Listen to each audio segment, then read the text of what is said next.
It is a gorgeous afternoon here at Sloan Park in Mesa, Arizona, and we're set for Cubs Cactus League action. It is our 69th year of Cubs coverage here on WGN Sports. The Cubs battle the Royals today. Great to have you with us for another season of Cubs baseball here on WGN. Jim DeShays and Len Casper. 101 wins when you combine the regular season and the postseason run. This team is very talented, and with 2 weeks to go before opening day, they're starting to ratchet up the intensity. Yeah, I think they're going to see more at-bats for the everyday players. They've got a good group of core players in the lineup here today for the Cubs. John Lester's going to make the start. Hopefully he'll be able to stretch things out. And so far things have gone very nicely for this club. Pretty much they have been healthy. Haven't been winning a lot of baseball games, but I don't think that really concerns Joe Madden all that much. John Lester will start the season as the number 2 starter behind Jake Arrieta. We know about the throwing issues, but if you're going to work on it, you might as well do it here, right? Yeah, last time out he threw a 5-inning simulated game. This Kansas City club likes to run a lot, so if they have base runners, I'm sure they're going to challenge him.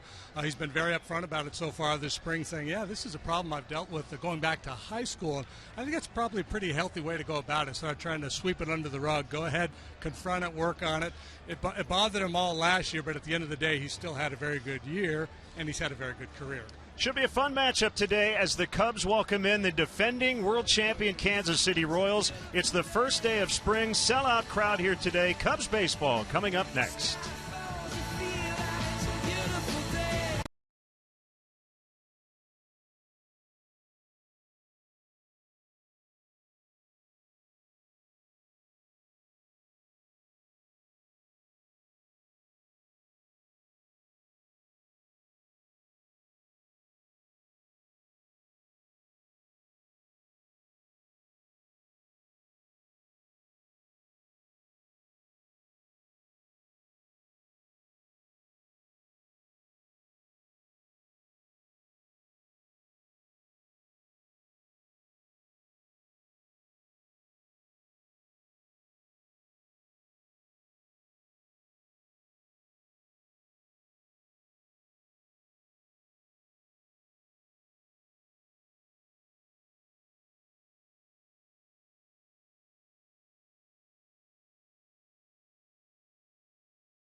Cubs baseball is brought to you by Budweiser. Still brewed the hard way. This Bud's for you. Honda. Get amazing deals at the Honda Dream Garage Sales Event, now at your Honda dealer. State Farm. Combine your car and home insurance with State Farm and start saving. Call your State Farm agent today or find one at statefarm.com. Mattress Firm, where we want you to sleep happy guaranteed. Remember, if it's over 8, it's time to replace. Your Chicago area and Northwest Indiana Lexus dealer. And by Southwest Airlines. Transparency, low fares, nothing to hide. Chicago Cubs baseball in high definition is brought to you by Xfinity, your home for the most live sports. What a day here in Mesa. Temperatures already in the upper 80s.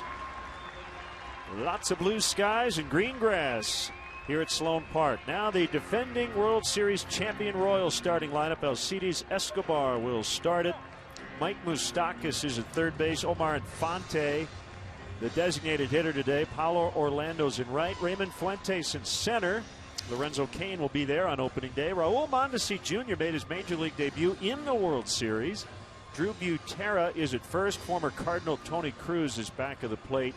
And Terrence Gore will play left. Cubs defensively, a lot of familiar faces out there this afternoon. You're going to see Jorge Soler in left, Dexter Fowler center, newbie Jason Hayward in right, third to first, Bryant Russell, Munenori Kawasaki, non-roster, former Blue Jay, will play second base today. Anthony Rizzo is your first sacker, and David Ross, as is customary, is behind the plate with the big lefty on the mound, and that, of course, is John Lester. Year two of a 6-year deal with the Cubs. Got off to a slow start last year, if you recall. Had a 6.23 ERA in April. Really turned things around. Had a 3.04 earned run average after the All-Star break. As you look at his season totals, 11 up, 12 down, a 3.34 earned run average for the 32-year-old. This will be his second Cactus League start. Last time out in a minor league game, which is pretty common. Jake Arrieta yesterday worked in a minor league contest, a little bit more of a controlled environment. Let's get the umpires. Jim Joyce will call balls and strikes. We love that strike call from the veteran. Lorax and let it fly. Eddings, Miller, and Woodring on the bases, and they are likely to rotate. Big crowd. It's a sellout. Looking at upwards of 15,000 fans to see the Royals and the Cubs. Cubs at 5-13-1. The Royals come in 10-12 on the spring. And the first pitch is fouled off by Escobar to get us started.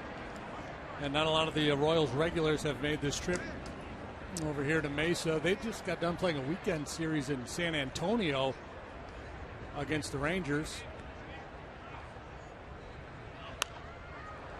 But they've got a handful of their regulars here, including Escobar and Moustakas, who's on deck.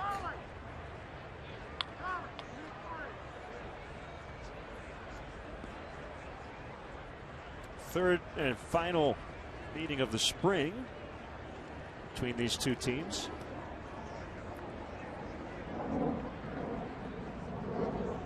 The 0-2. Missed by much. One thing you notice, the Cubs are wearing their spring training blues even at home, which is different, but you see that AZ logo. These are special spring training uniforms, so the Cubs are wearing them home and road throughout the spring. Kawasaki makes the play. He's been really good offensively and defensively in a bid for a utility spot.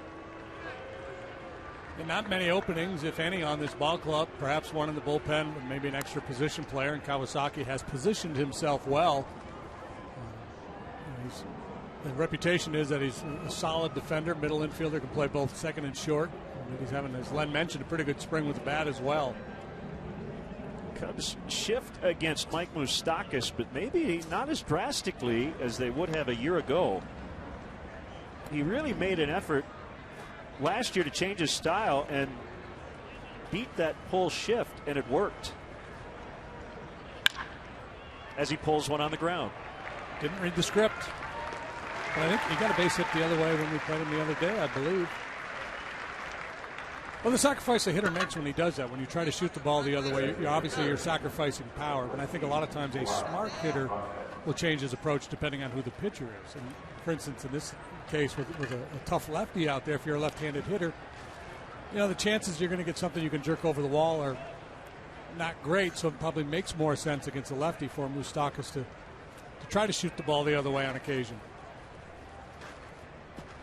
Infante missed the postseason last year with an oblique injury, then right elbow surgery over the winter. Lester's been sharp here early, working with David Ross. They should match up quite a bit once again in the regular season. Joyce's voice already getting a workout. probably doesn't speak for 2 months after the season. Just uses flashcards.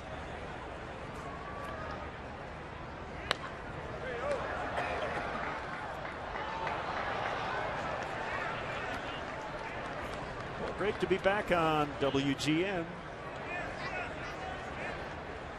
Good old Channel 9.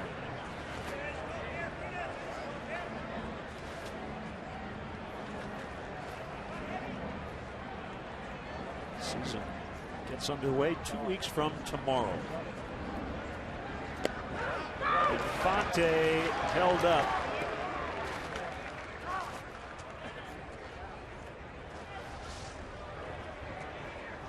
A well-placed breaking ball trying to get Infante to chase, and he was able to check.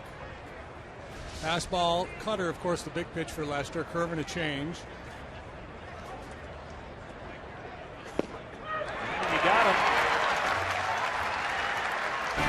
Cubs coming up when we come back.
Starting lineup, Dexter Fowler in the leadoff spot. Jason Hayward batting second.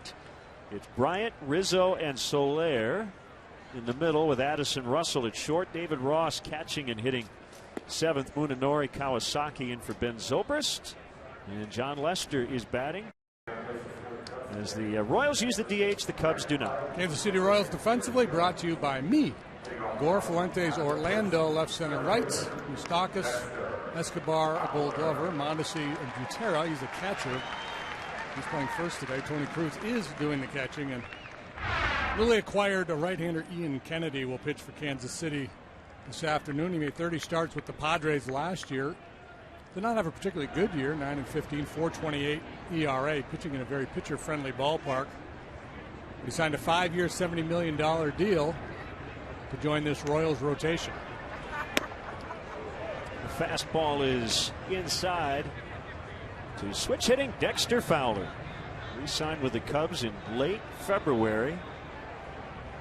Just as it was being reported, he had inked a deal with the Baltimore Orioles. His teammates didn't even realize it until he showed up here.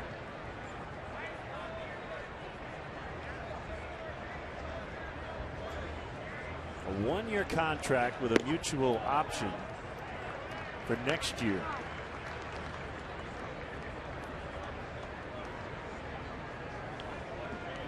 Really good second half for the Cubs last season. And that's one thing he does very well. It's the leadoff walk.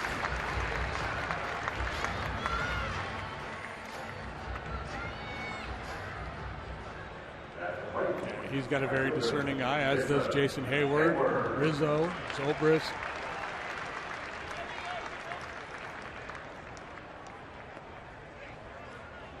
Hard to find any real significant flaws in this Cubs lineup, whether they're facing a righty or a lefty. Jason Hayward Signed an 8-year contract. The largest in Cubs history at $184 million. He does have opt-outs built in after 2018 and 19. A rare free agent at 26 years old.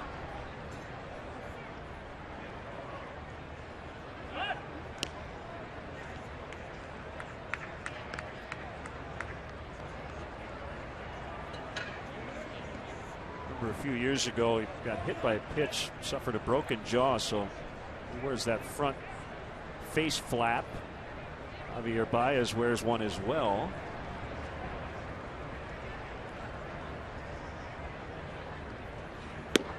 I haven't asked those guys about it, JD, but I'm guessing it's almost like a seatbelt.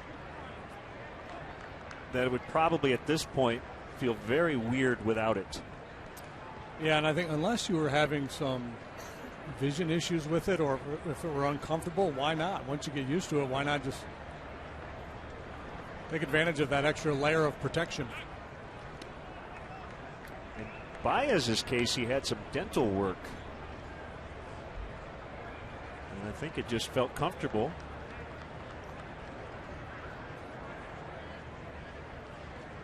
Two strikes on Hayward. Kennedy, 31 years old, 6 feet 200 pounds. He was a 21-game winner 5 years ago with Arizona. Inside, 1-2. Yeah, had a very high home run rate last year. He gave up 31 home runs and 168 in the third innings. I think the Royals expect that will come down, even though he was in a pitcher's ballpark. That was a normally high home run rate. Good strikeout numbers, keeps the walks down. Reasons to believe he'll have a bounce-back year. Slot in behind Yordano Ventura. Edinson Volquez as Fowler will take second on a wild pitch.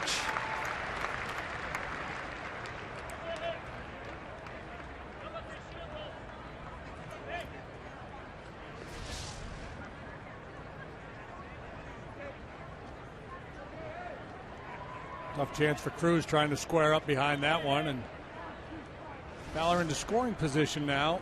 He's a top of the order guys with their patient approach can really put a lot of pressure on an opposing starting pitcher.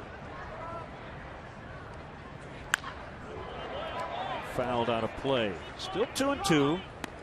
From a pitcher's perspective, no better way to start a ball game than a quick, breezy 1-2-3 first inning. Again, first pitch out to start the ball game, just kind of get into the rhythm, the flow of the game. When you've got hitters who are willing to take some strikes, work some counts, take advantage of maybe some, being out of sorts early on, it can really impact the flow of the game.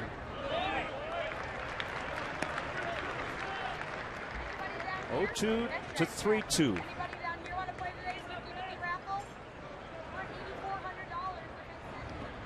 Bryant on deck. Three major award winners for the Cubs last year. He was the National League Rookie of the Year. Got him. Hayward thought it was ball 4. Joyce thought it was a strike.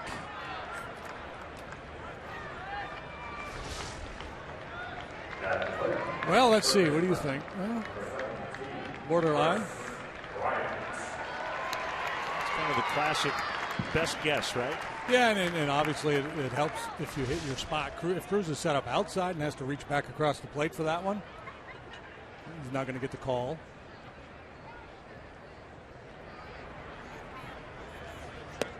Bryant takes ball 1. National League Rookie of the Year unanimously got every first place vote. 6th Cub to win the award. First since Giovanni Soto back in 2008.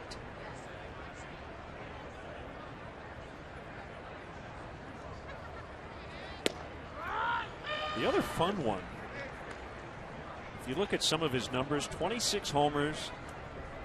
He drove in 99, hit 31 doubles, 87 runs, 77 walks. The only other rookie in Major League history to reach all those numbers was a guy named Ted Williams in 1939.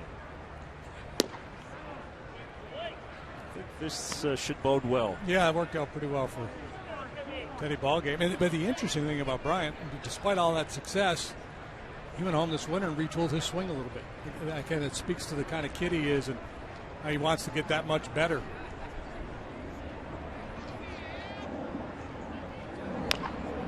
Tapper, Kennedy off the mound. Fowler's now at third, 2 outs. Make sure you tweet us your Cubs selfies to hashtag WGN Cubs. We may use it during our fan cam segment. And I know there are Cub fans out there who have literally been waiting 5 months to tweet us their Cub selfie. So today's the day. Now Anthony Rizzo.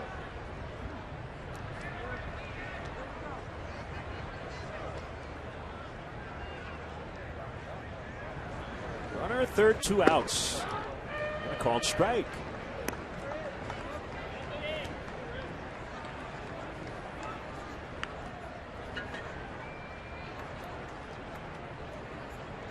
So if you're making out a list of potential, maybe the top 10 MVP candidates in the league, it's Rizzo. That's a foul. If there are 3 Cubs that you could put on that list, sure. Rizzo, Hayward, Bryant. Well, we don't have to name all 10. You'd start with Bryce Harper and Andrew McCutchen, but yeah, this is a good exercise. Joey Votto, but they're not going to win a lot of games. Paul Goldschmidt.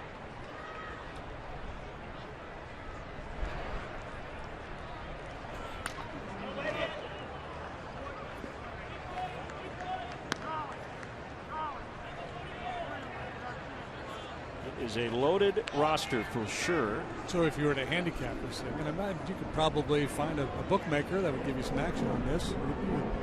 You might put Rizzo at the top of the list, given the fact that everybody expects the Cubs to win. Yeah, that usually helps. Yeah. MVP voting. And a good club.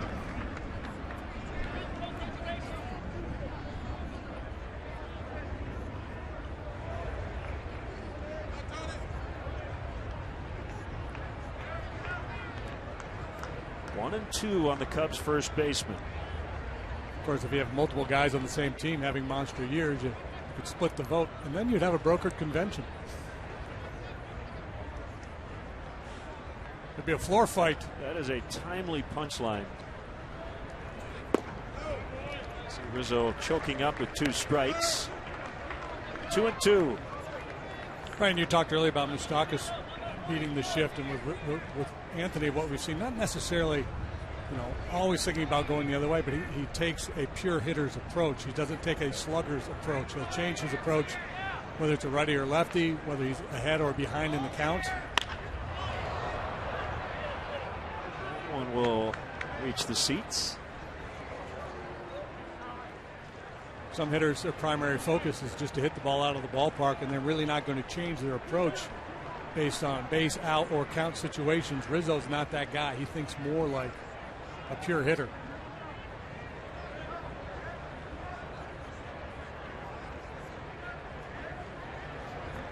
Fowler at third. He walked to start the inning. A line drive right into that shift as Escobar had him played perfectly. Having some fun in Mesa. Scoreless after an inning.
Ladies baseball blog at WGNTV.com. The blog is sponsored by Jeff Vukovich, a nationwide insurance agent serving the area for 38 years now. To join the nation, contact Jeff at jeffvuk.com. Nationwide is on your side. Lester went 1-2-3 in the first. Paolo Orlando playing right. Looks at a strike.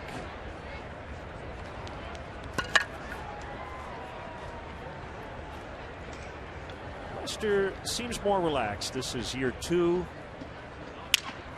Look at that fly ball as Soler grabs it for the out. I think John put a lot of pressure on himself last season. You mentioned the tough start he got off to after signing that big deal. He's been very upfront about the throwing issues. Kind of tackled it head on. Said, I can't shy away from it. I think having John Lackey here adds some more comfort. They are best of friends. And Fuentes takes a strike. Well, he really did kind of weather a storm early on last year. Expectations sky high, of course, when he signed the kind of contract that he did, and then he got off to a sluggish start.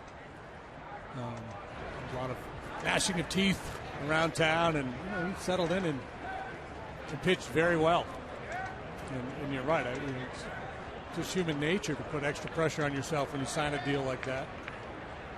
Not quite sure what that was. Jim Joyce took a few steps out and kind of, I don't know if John had something in his eye. Joyce was asking him if he was all right. 2 quick outs.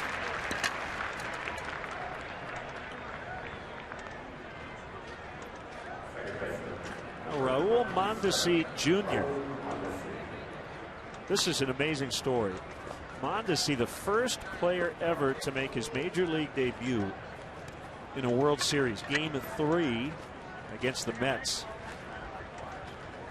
And what makes it even better is he hadn't even been above Double-A before debuting in the World Series.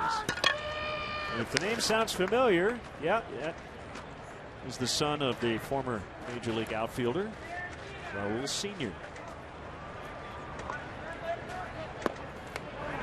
Raul Sr. had a very nice career. Power guy with a cannon for throwing arm.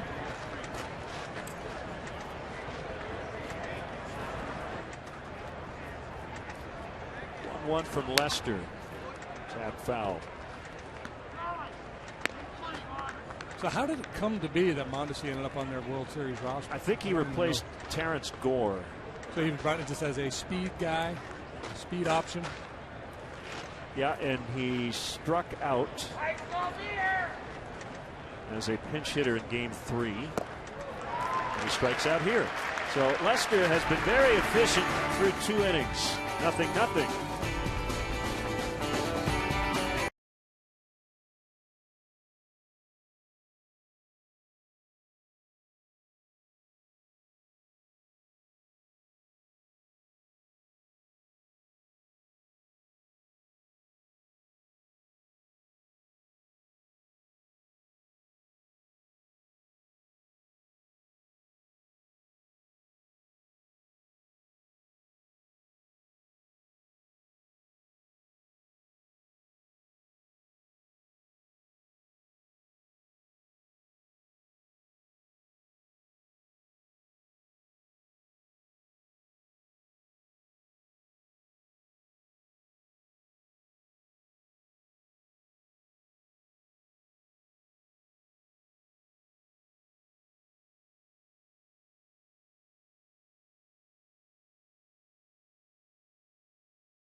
Following the postseason run and an impressive offseason. Well, there's tremendous excitement leading up to the home opener. Show your support for Cubs baseball. From the beginning, April and May offer fans the best availability to get the seat you want. Tickets available at Cubs.com. Jorge Soler swings and misses on a breaking pitch from Ian Kennedy. Command and diversity strengths for Kennedy. He's not an overpowering guy, but he has good control, throws fastball, cutter, curve, and change. Handed by sure-handed Alcides Escobar.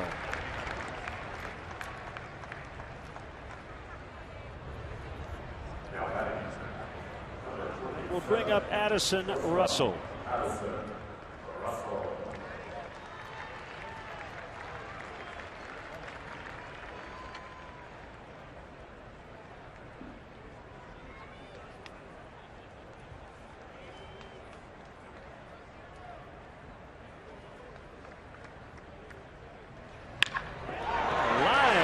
The gap. First hit of the ball game. Addison Russell is aboard.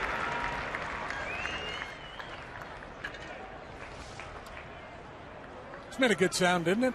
Yeah. Cracked that one.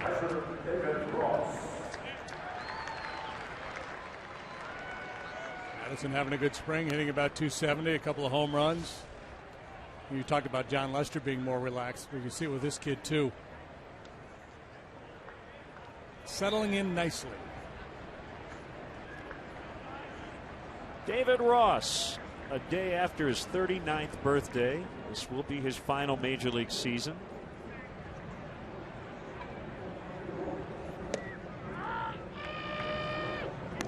Of all the great notes about David Ross, I think the best one is that he has spent a majority of his career as a backup catcher, and he has never and will never go into a big league camp as a non-roster invitee. He has always had a major league contract.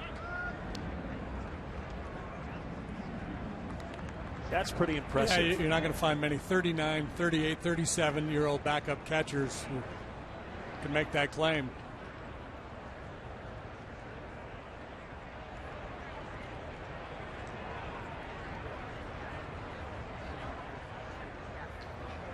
Well, you're not going to find many 39-year-old catchers, period. There's an ex-catcher. Last year's manager of the year in the National League. And I would say Joe is more relaxed this year, but he's not. He was relaxed from day one when he took this job. Swing and a miss. And on the other side, a couple of postseasons ago, Ned Yost was on the hot seat. Remember, he got booed during the wild card game, and if they didn't beat Oakland, there were questions. But fast forward now, a year and a half later, he's a World Series champion, two-time defending American League champs, winningest manager in Royals history. 2 outs.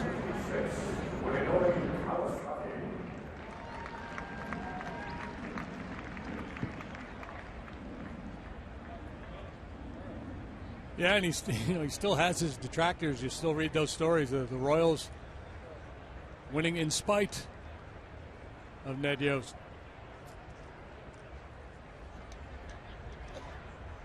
Pitch to Kawasaki is in for a strike.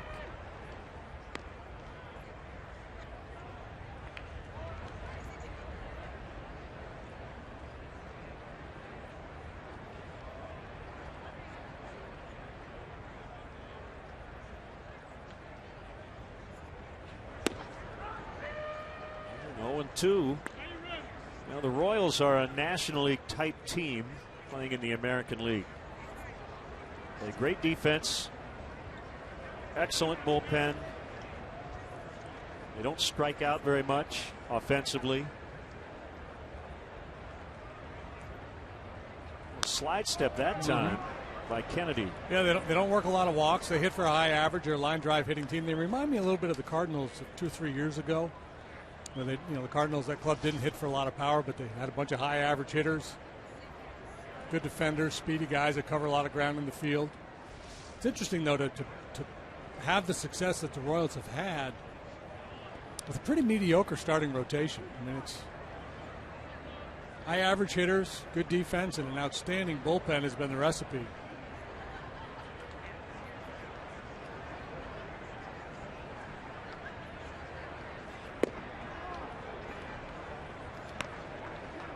Maybe the answer is you don't have to be great at everything, but if you're good enough in most areas, you can. You can make it work. Right, and we always want to have these cliches or these adages. You got to win with starting pitching, or you got to win with there's different ways to win, and they've proven it.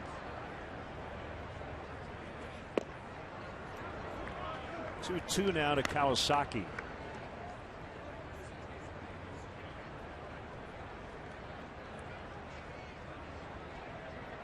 He's a high energy player.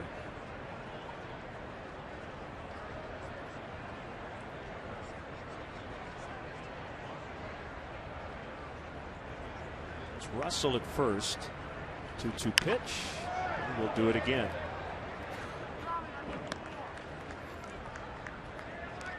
Royals starting pitchers last year had a 4.34 ERA, 12th best in the American League. They pitched the fewest innings of any starting rotation in the AL.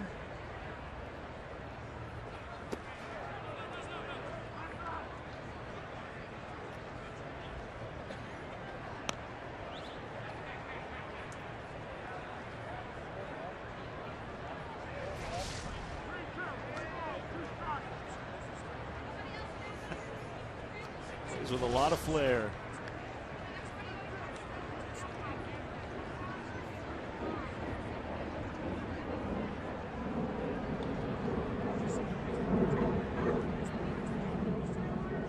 Russell goes on the 3-2. Hit well, but it will die in the glove of Raymond Fuentes. It made Kennedy work, but he has not allowed a run through 2.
Official Cubs MasterCard debit card only available at your local Wintrust Community Bank. Go to wintrust.com/Cubs to learn more.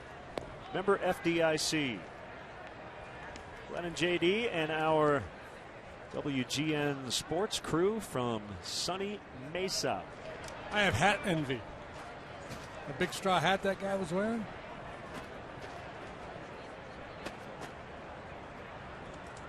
Gorgeous day, and the weather has been incredibly consistent. Look at that. That is a quality lid right there. You would rock that, Len? Sure. Drew Butera It's a pitch inside.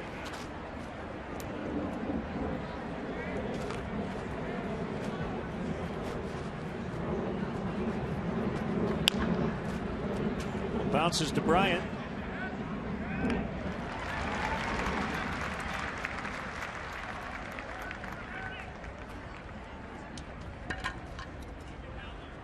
Bring up Tony Cruz.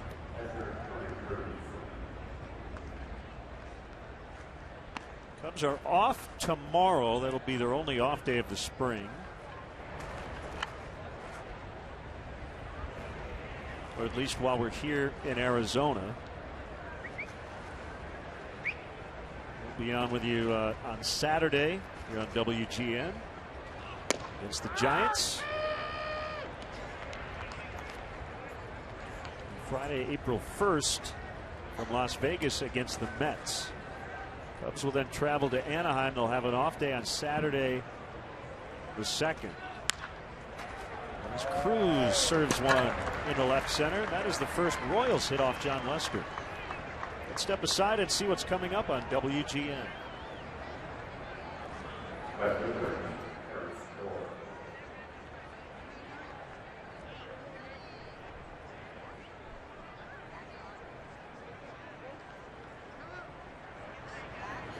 Lester had retired the first 7 before the Cruz hit. Here's Terrence Gore playing left. Now the Cubs will play the Angels in an exhibition game at Angels Stadium on Sunday, April 3rd, and then open the season against the Angels the next night. It was very peculiar. But they leave here, head to Vegas, play a couple games in Vegas against the Mets first before heading out to Anaheim. We have an off day on a Wednesday back here in Arizona before a 4-game series versus the Diamondbacks.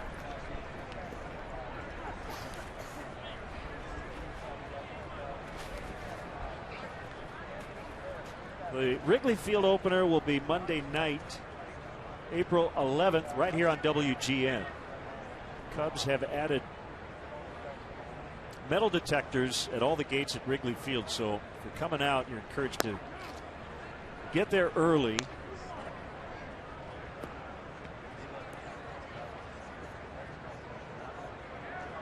Two balls and a strike on Gore. Speed guy showing bunt here. We've seen Bryant pinch in a little bit at third base.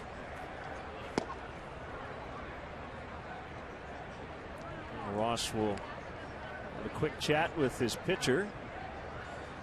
First base runner of the day, and John a little quick to home plate that time with his delivery, and maybe David Ross out there to deliver a message. Look, let's not worry too much about the base runner. It's just play a little game of pitch and catch here. I guess it's appropriate during an election year that the Royals have a Kennedy and a Gore in their lineup.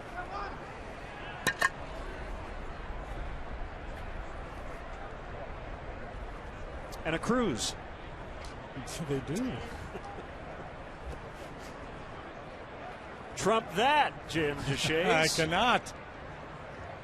It's at 3-1. Now full 3-2.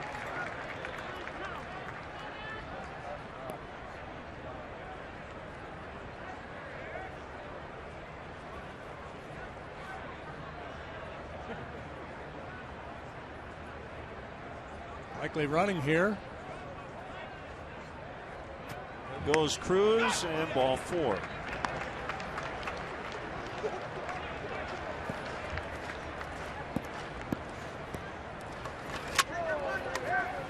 Bring up Escobar. Well, as good as the Royals were last year, and they were a big-time comeback team, you got to have a lot of things go right. And you look at Escobar's offensive season last year, among all qualifying offensive players, he finished second to last in OPS in the regular season. 614.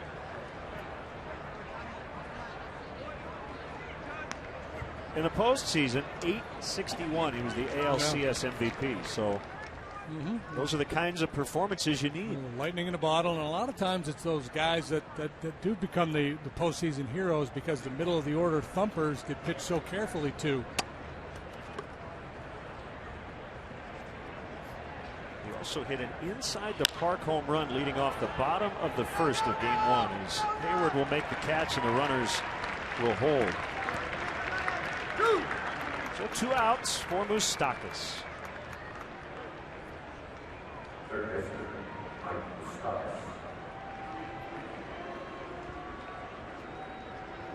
So the Royals will actually host the Mets to open up their regular season. So they're going to do kind of the banner ceremony opening night and then do the ring ceremony game 2. Yeah. Take that dagger and just twist it a little bit more.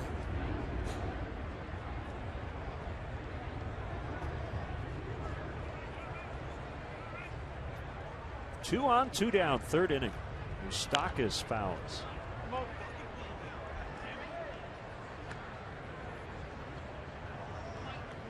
This is the time of spring training that really calls for patience, I guess, on the part of the players. You know, you come here, you're very excited to be here and to get rolling, and those early workouts, and that kind of gets to be old hat.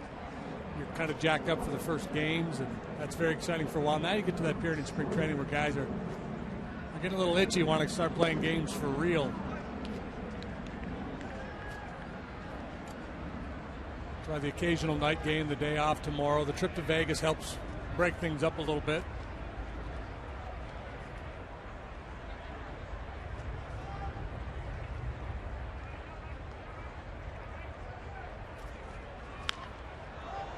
Popped him up.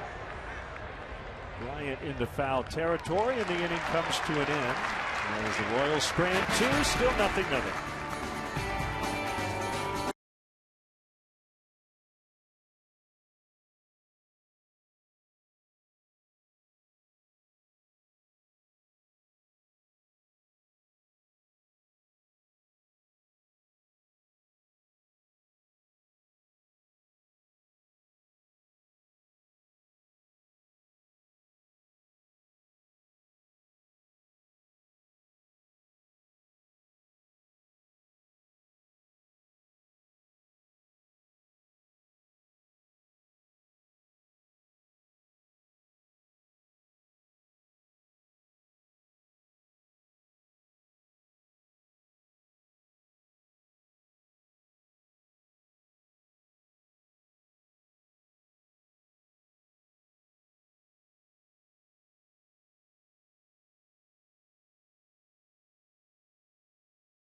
We are scoreless, bottom of the third. Cub fans take the Cubs on the Move Fitness Challenge.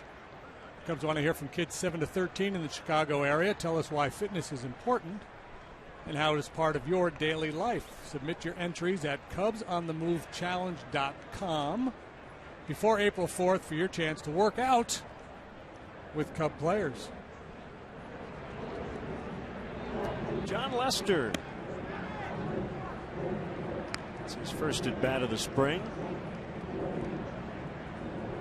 That record 0 for 66 to start his major league career before he got his first hit off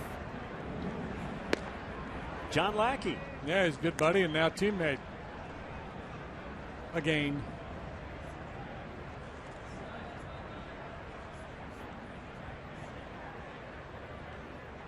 Good contact, but ground out to Mondesi.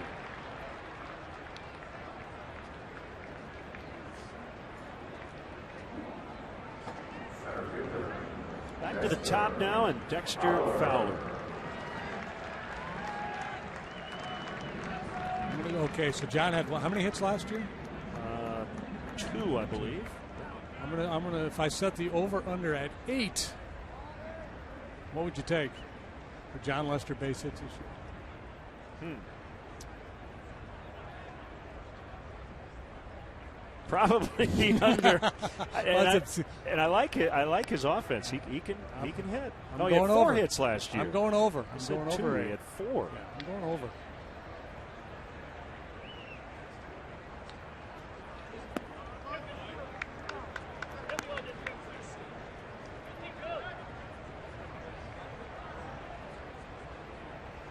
Now, I might go under on 8 hits, but I would say he'll hit a home run. Okay. How's that? It's good. I was talking with Jake Arrieta. He thinks he can win a Silver Slugger. Well, now that Woody's in the bullpen, he's been Jake taking out of the equation. Bumgarner, right? He'd be the odds-on favorite. Yes. Yep. Zach Greinke. That'll get down. Fowler on his way to second. On his way to third, and he's going to get there as Orlando missed the cutoff man. It's a triple. Well, we've seen a lot of 3-base hits down here in spring training.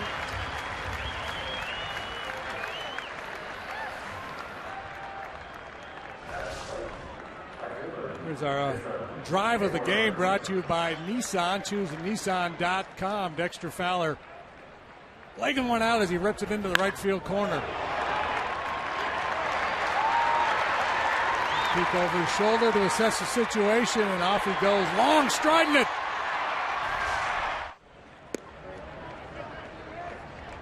Chance to get the first run here. Runner at third, 1 out, and 1-0 on Hayward.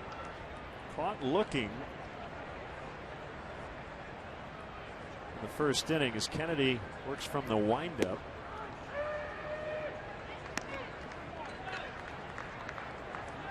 Like 13, 15 triples one year in Denver. I'll get the job done.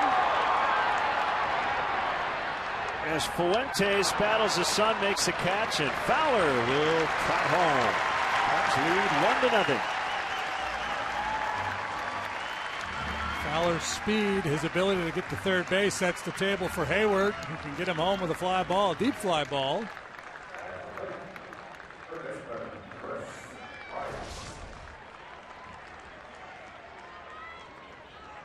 With a pretty good charge in it, Fuentes has to battle the sun, and Fowler pretty much could have walked home. Yeah, Dexter's been in double digits in triples 4 times. He had 8 last year. Actually, going into this season, he has 65 career triples and 65 home runs.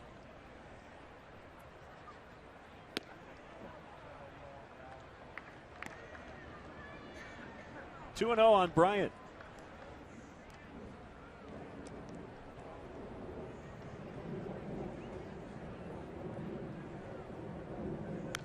Mm. 2-1. Good aggressive hack there on 2-0. Yeah, we talked earlier about him reworking his swing and retool. I think I said the word retool, which is probably a bit of an exaggeration. He's just trying to spend a little more time in the strike zone, maybe drop the hands a little bit, and not be quite as steep with his swing path. And the hope is to, more consistent contact, cut down on the strikeouts.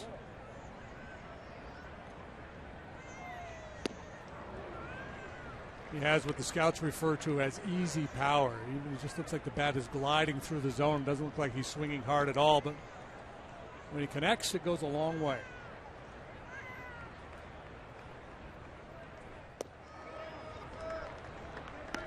Rizzo on deck. Full count on Bryant.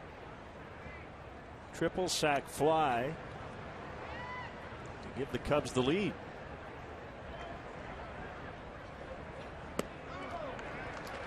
Takes it for ball 4.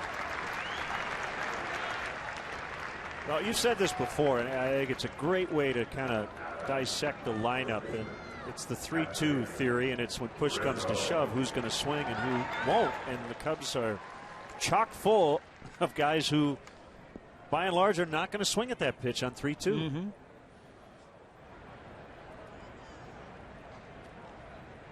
I think a lot of these hitters, opposing pitchers, would be wise to press their advantage when they get ahead in the count. Go ahead and continue to attack as opposed to nibble.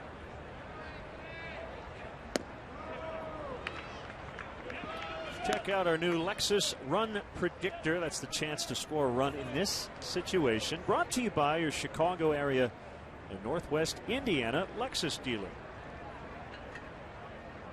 So you don't score very often in this spot. And as we'll find throughout the year, that percentage has more to do with outs than bases. Right? Runner at first, nobody out versus runner at third, 2 outs. Mm-hmm. You'd rather have the no outs. A base hit. So Bryant will head to third. And he is just in.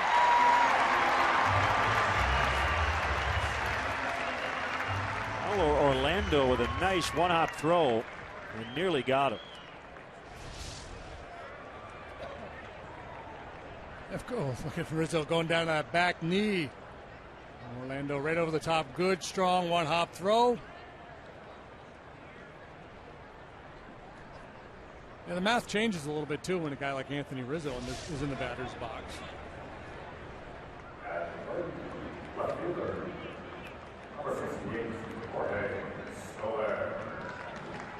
And that's why, you're talking about the base out situations, that's why the sacrifice bunt has fallen out of favor with so many managers.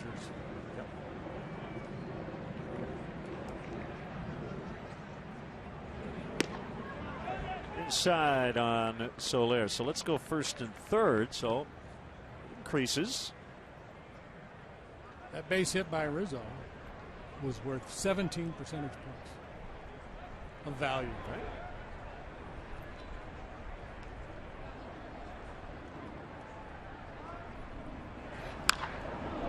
Way up in the air.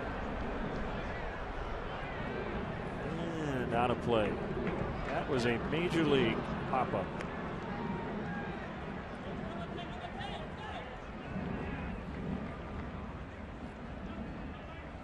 Yeah, so let's take a look at Soler. One of his missions this year is to try to get the ball airborne a little bit more. Hit the ball hard, hit it on a line last year. Really turned it on at the end of the year in terms of plate discipline, and that's kind of the guy we expected to see all year long.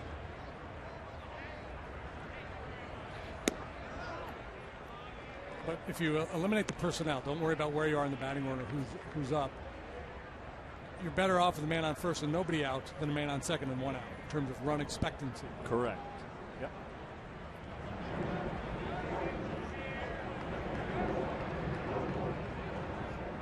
And that's what, and that's why Ned was on the hot seat over there, because he really liked the bunt and he took a lot of heat because of it.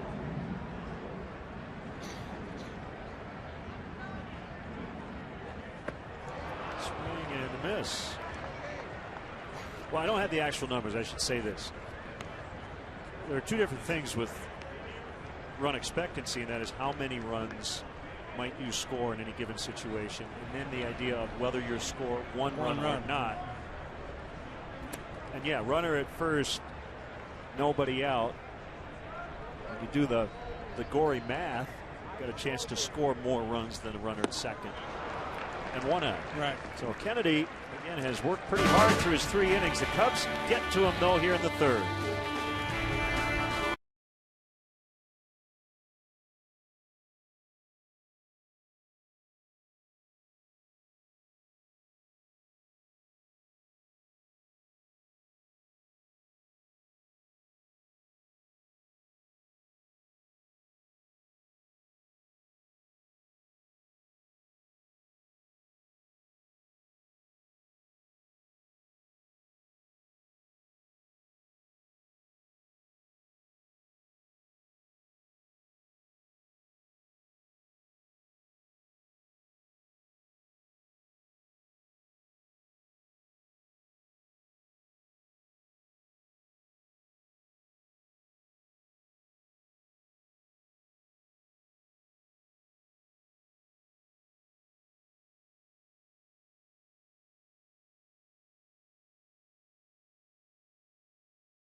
lead the Royals 1-0 in Cactus League play.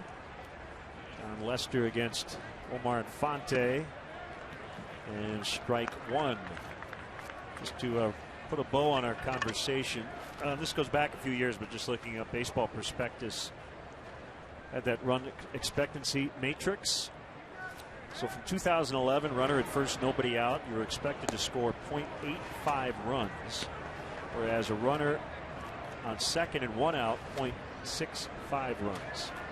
So it's subtle.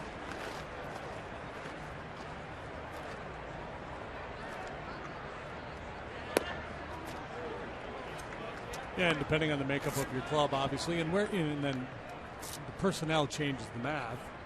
That's why you have your pitchers bunt most of the time. Not always. Joe Madden likes to let his pitcher swing in what appear to be bunt situations. Pretty well to center as Fowler tracks.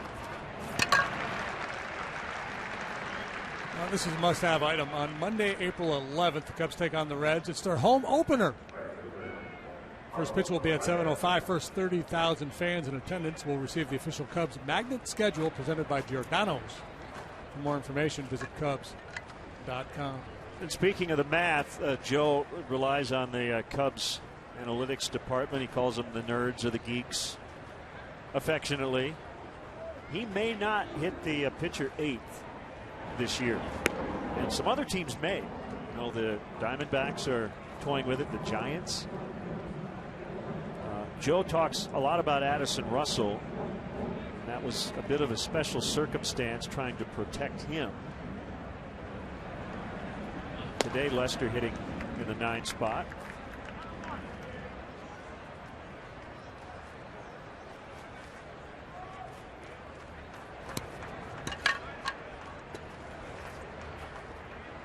And I'm not really sure if the math says one way is better than the other. It might just be kind of a wash, you know? Yeah, and that was the impression I got talking to Joe last year as the season rolled on. He kept talking about, well, we're going to keep looking at it. We're going to keep crunching the numbers. And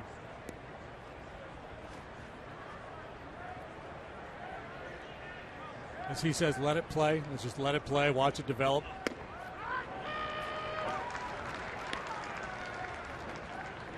How many plate appearances are you getting with men on base for the guys in the middle of your order? I think it helps to drive that decision a lot.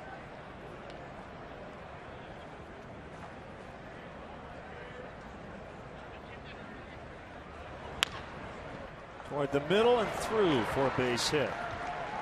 So Orlando is on.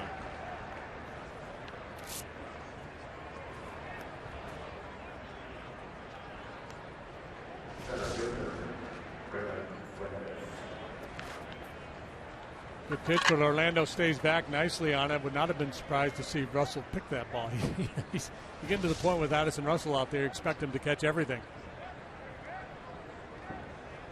Made a sparkling play here the other night up the middle.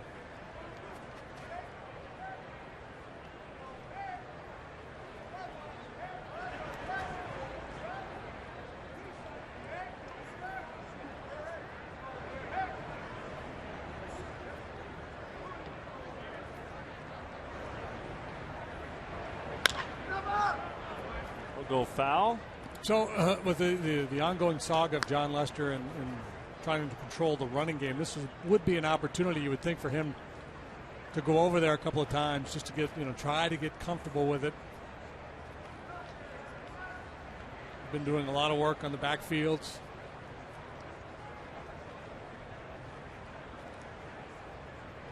I watched one of his sessions the other day. Just about every throw was perfect. Well, that time he quick pitched Orlando. Orlando was about a foot off the base when the pitch was being delivered. Never taken his lead.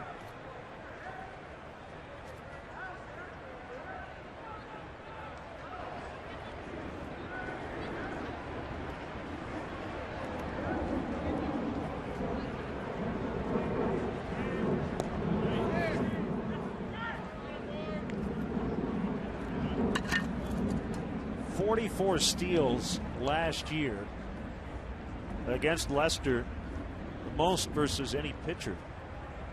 But If you look at the top five, Lester, Tyson Ross, A.J. Burnett, Jake Arrieta, Garrett Cole. Delayed steal here by Orlando, and he's safe. So those top five, pretty good pitchers. Yeah. Yeah, it's just, the fact that he has a hard time holding base runners, or a pitcher who maybe doesn't feel this position particularly well.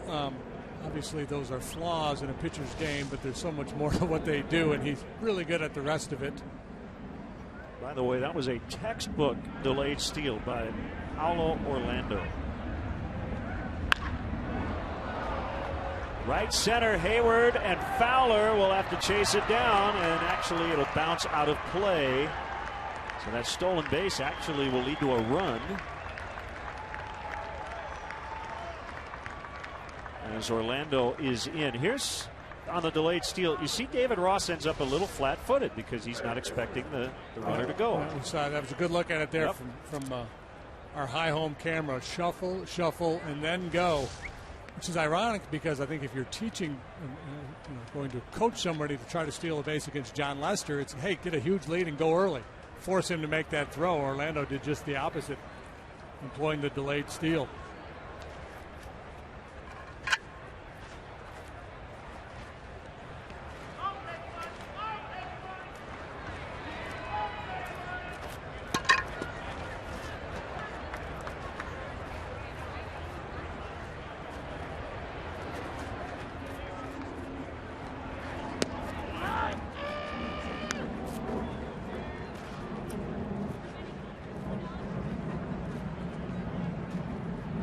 To see a switch hitter. Struck out his first at bat. And the throw goes behind the runner and safe at third. So Fuentes picks up a steal. Again, unconventional. And is this a guy who got picked off, or a guy who was baiting David Ross into that throw with the idea of taking third base? And with Mike Jerschley, the third base coach. You can vote at home. Vote in. Did he get away with one? Was he going to be picked off and he just got lucky? Or was that his plan all the way along? Infield in. Called strike three. The fact that he started to go back to the bag as David came out of his crouch leads me to believe that he was picked off and got away with it.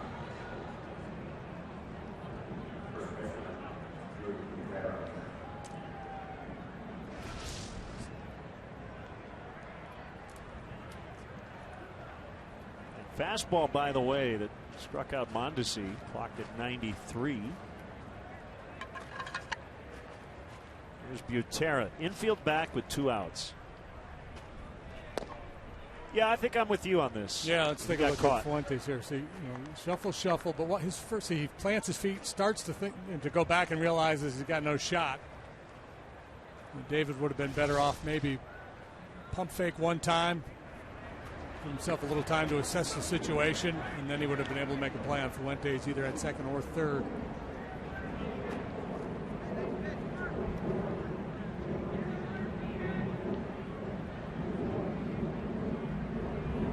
So if you voted he was trying to go back to second base, you win.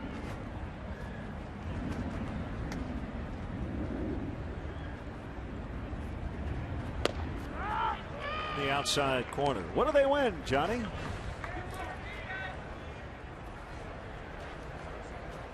They get a home edition of our game. Buffoonery at the ballpark.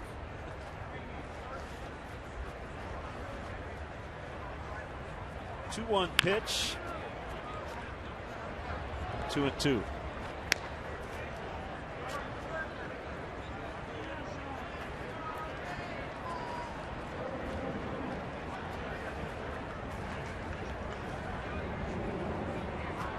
We will not see the Royals during the regular season. The Cubs will play the White Sox, as they normally do in interleague play, and then the American League West. We will open in Anaheim.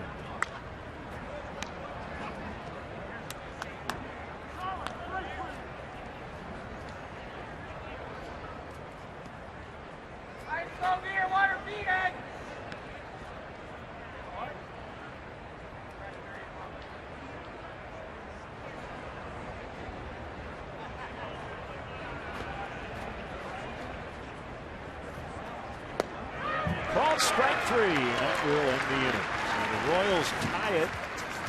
It's 1-1 here in the fourth.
Schedule to start the regular season. The DH will be in order in Anaheim, and I think the Cubs will use it. Cubs at the Diamondbacks, 4-game set. And then back home, the Wrigley Field opener right here on WGN, April the 11th. Brought to you by Ford, inviting you to visit your local Ford store or localfordstores.com.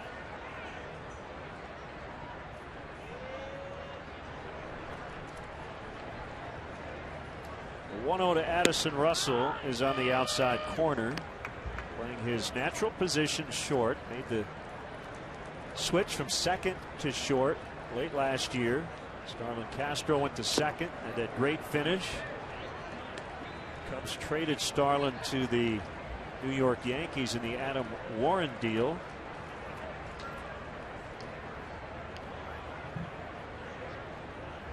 Ben Zobrist will be the Cubs' everyday second baseman. He and Russell have worked well together this spring.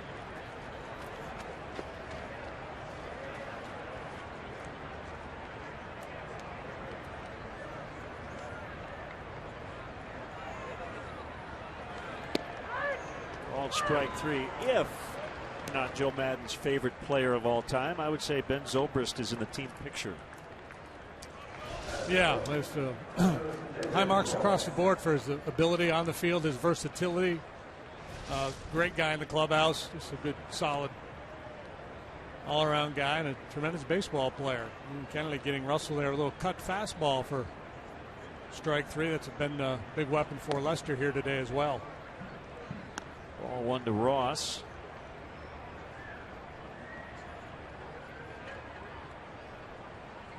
The coldest day in the history of ever last year when Ross beat the Royals.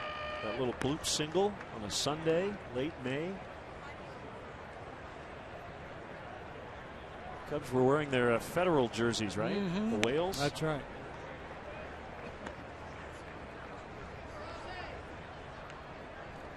Are you just agreeing with me just because? No, I was running through the highlight reel in my mind, trying to bring that up. And when you threw the Federals thing out there, the Whales or whatever, I remember Rossi in that uniform jumping up and down.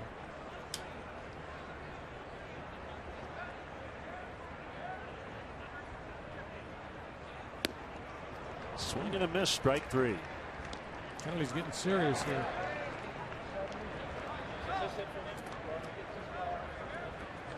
Five strikeouts for him now. This time Again, that sweeping, cutting fastball off the outside edge.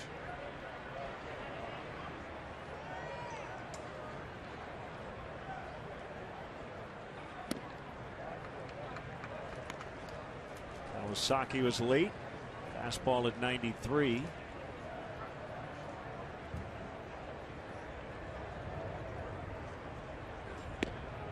Shows bunt, and the pitch is off the plate outside.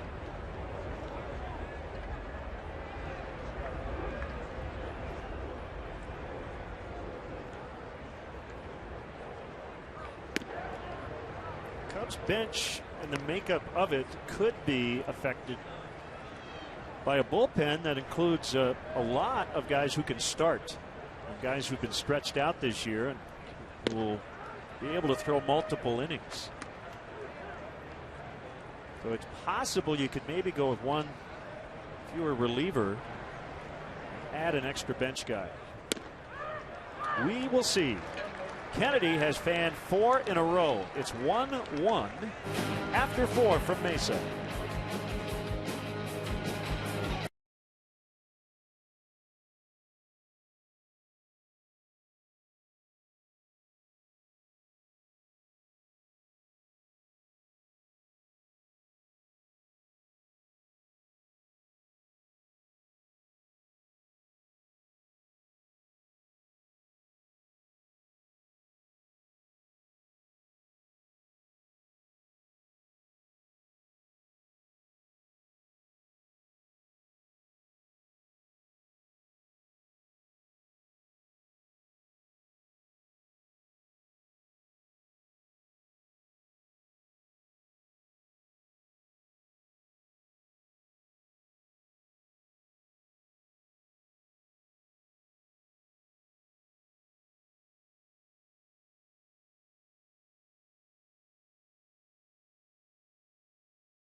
On top half of the 5th, Cubs destinations travel packages include tickets, hotel accommodations, ballpark tours, Cubs swag, and a private meet and greet with a current player. This season's destinations include stops in Pittsburgh and Chicago. For more information, visit Cubs.com/travel. Identical line scores, 1-3-0 for both teams as Lester is back to work. Little jam shot blooper for Tony Cruz. He's 2 for 2.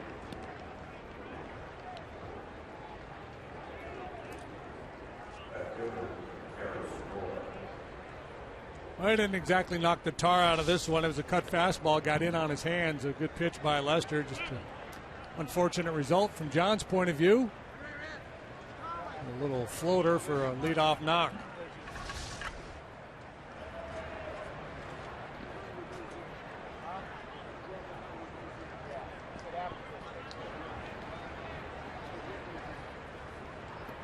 Gore walked in the 3rd. And he bunts. Rizzo will throw late, and he throws it away. And the runners will advance.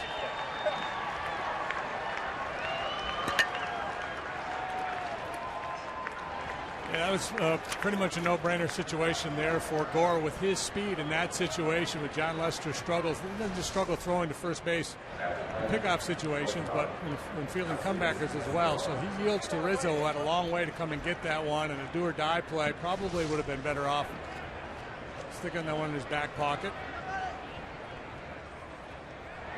So second and third with nobody out for Escobar.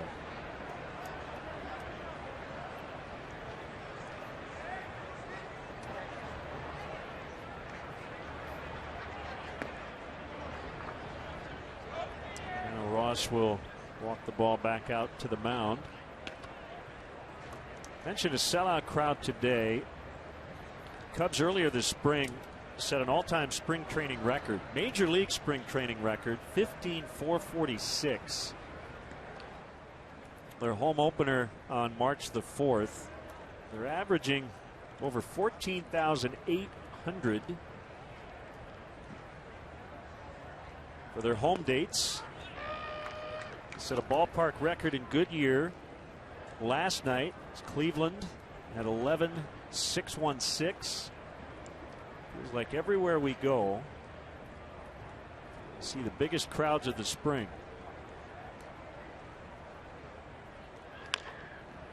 Back to Lester. And the throw is off the mark. The other runner's holding. The bases are loaded.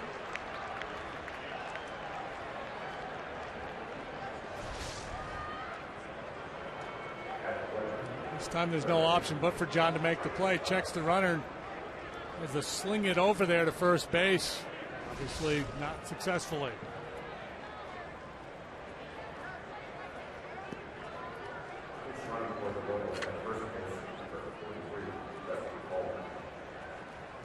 Pitch runner now for Escobar at first.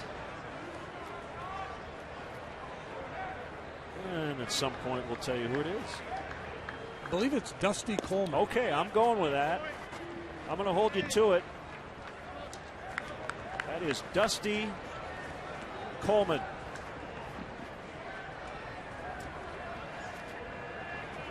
Want to know on Moustakas. Come and get it. Kawasaki will get one, and they get two. So the go-ahead run scores. Cubs do get the 4-6-3 double play. Can't afford to lay back too long on that ball. Kawasaki with a good feed to Russell. A good quick turn out there at second base. Our double play replay brought to you by State Farm. Kawasaki on to Russell. Or maybe challenged during the regular season. Brought to you by State Farm. Combine your car and home insurance with State Farm and save. Find an agent at statefarm.com.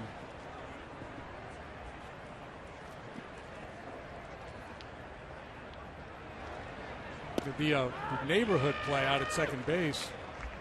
Prior to this year was not challengeable. Now it is.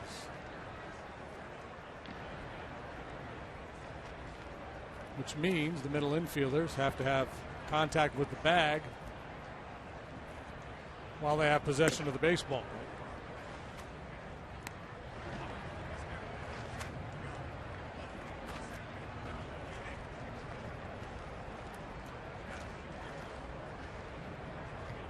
And base runners now have to slide directly towards the base as well. Guess we'll foul. Call that the Utley rule. Yeah, I think that's a fair way to put it.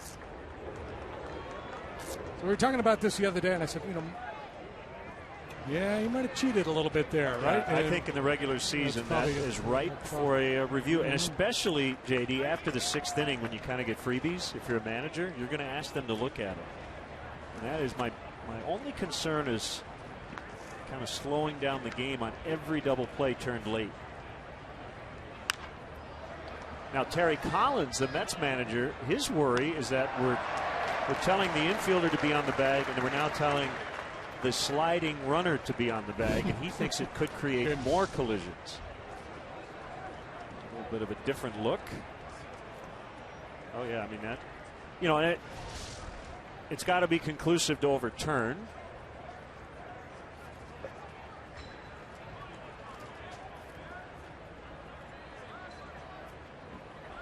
But I think it's safe to say yes. If this were a regular season game, 5th inning, Ned Yost would have called for the headset. Yep.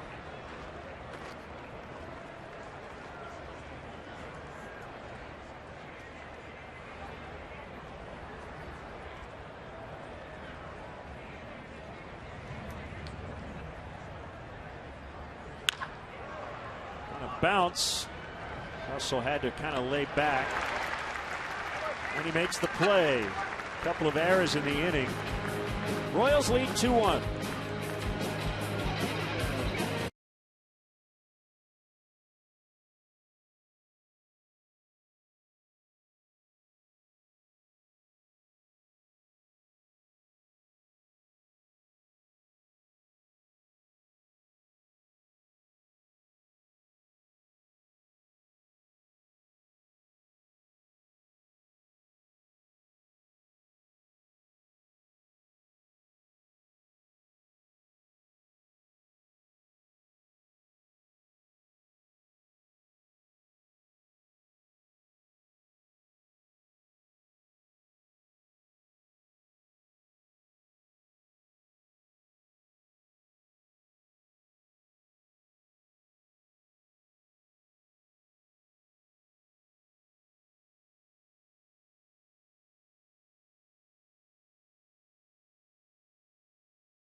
And more.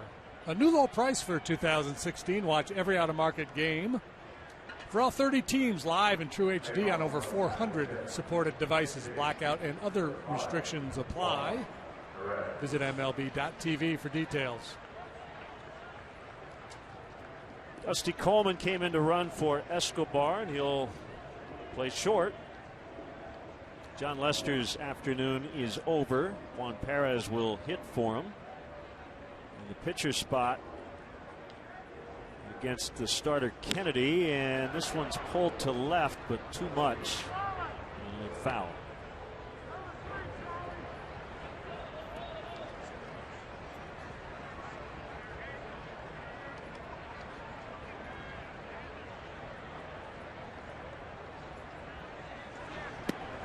I mentioned it earlier. It seems like Kennedy's getting stronger.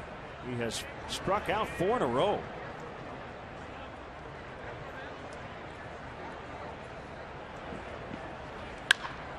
Ground ball into right.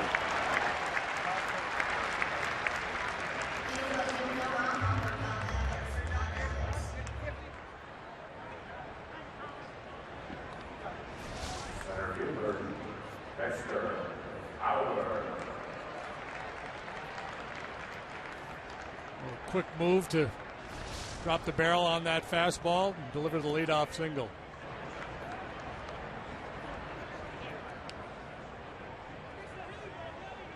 Good day for Fowler. A walk, a triple, and a run.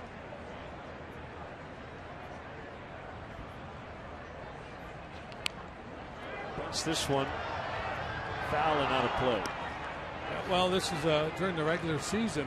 Ned Yost likely would have the bullpen working. He's got it working now, but even as well as Kennedy is going along here today in the regular season, once they get into the middle innings with a lead, Ned Yost is thinking about passing that baton to his bullpen. That helps explain his one-run strategy, too, is the bunting that he gets criticized for. His thinking, I think, is, hey, if I can get a lead early, even if it's just a one-run lead, and hang on and turn it over to my bullpen, we've got a real good chance. And it's proven to be a prudent strategy for him. And once again, for a Lexus run predictor, there's that runner at first and nobody out.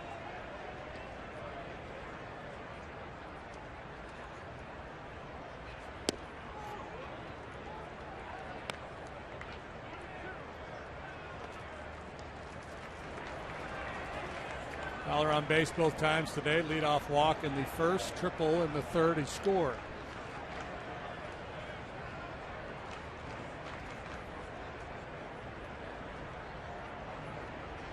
Good lead by Perez. 1-2 on Fowler. There he goes. And Fowler just got hit.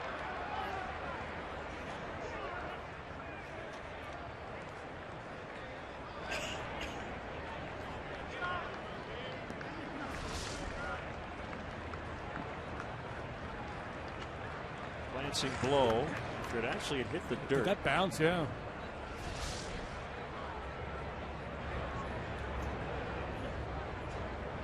That will be it for the starter.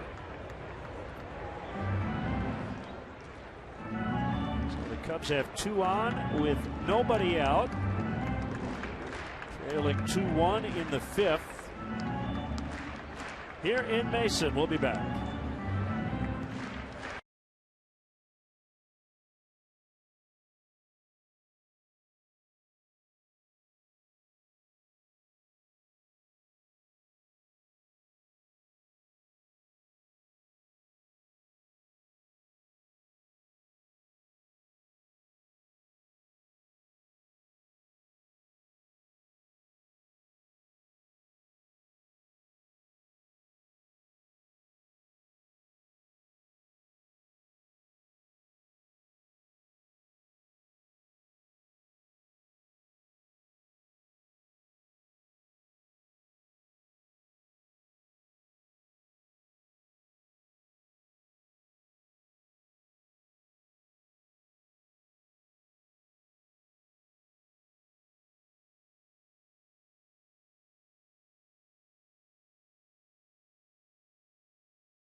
Have 2 on with nobody out. Kennedy with that streak of 4 straight strikeouts. Give up the leadoff single and then hit Fowler to end his afternoon. Right after you said he's just getting stronger, and you jinxed him. Apparently so. Maybe he was due to give up a hit. I'd like to think so. So let's take a look now at our run predictor now. First and second, nobody out. The Cubs cashed in 60% of the time, right around league average. Alpha veteran, he's been with the Indians, Yankees, Giants. Last year he was a Dodger for just 3 appearances. Spent the bulk of the year at AAA.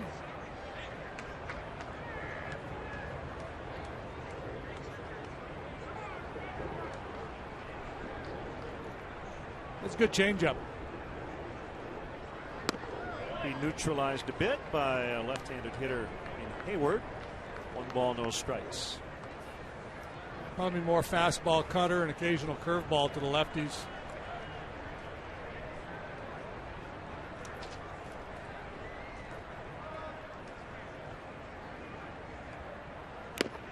Foul tip. Hayward, I don't have the numbers in front of me, but just thinking back to his at-bats playing against the Cubs, he seems to be the kind of guy that hangs in there well against left-handed pitching.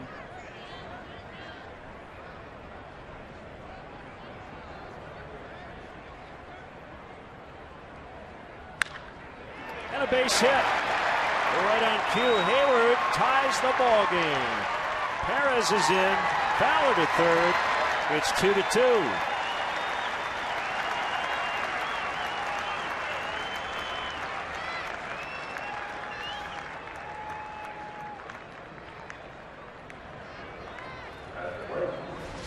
Hayward made a splash when he first came into the big leagues with Atlanta. People thought that the power game would really develop for him. So far it hasn't. He hasn't been a big home run hitter. Lots of doubles.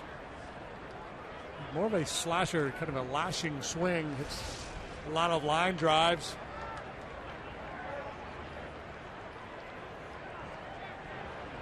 So I do not want to ruin your narrative because he singled after you said. But the numbers don't.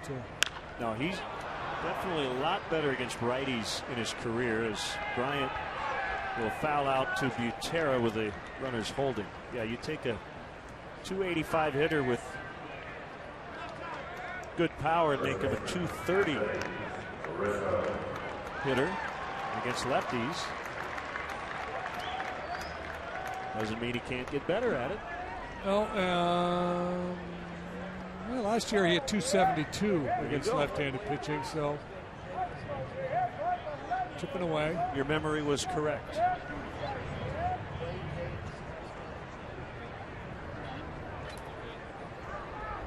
Well, the thing I really like about Hayward in this lineup is that you don't need him to be that home run guy. If he is, you'll gladly take it. But if he's just Jason Hayward, that'll play very nicely. Yeah.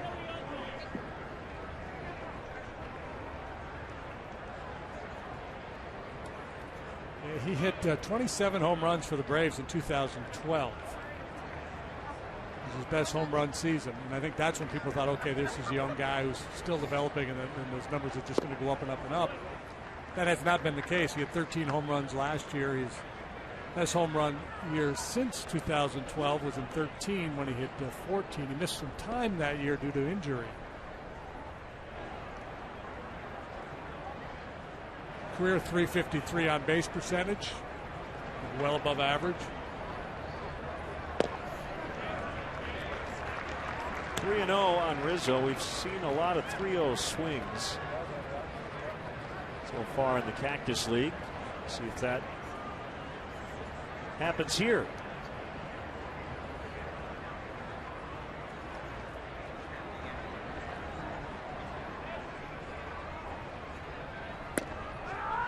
Nope, 3-1. See, all the teams apparently are wearing these T-shirts, or they've been issued these T-shirts that say "Train to Reign." Correct. R-E-I-G-N. Yep. So that's MLB-Y. Yes. I guess what I'm trying to get at is it seems like that's more valid in some camps than others.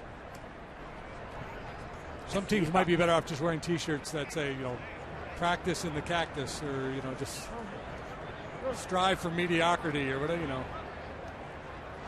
Woot woot in the grapefruit. Because in the NCAA, they're all wearing those what is it, repping something. Always repping.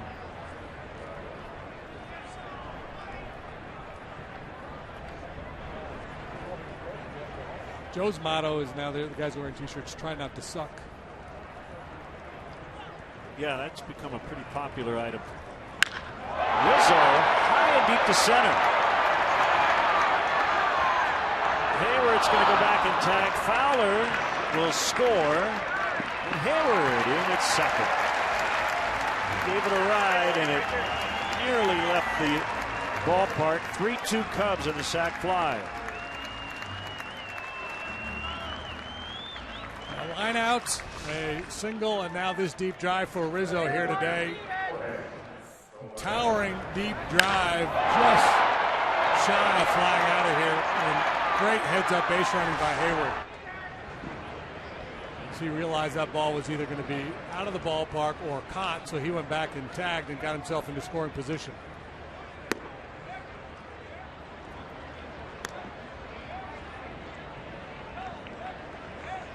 If you think there's a chance the ball's going to drop in, you go 2/3 of the way, give yourself a chance to score on an extra base hit. Once you realize with the height of the drive that it's either going to fly out of here or the center fielder is going to camp under it, scramble back and tag. That's what Hayward did.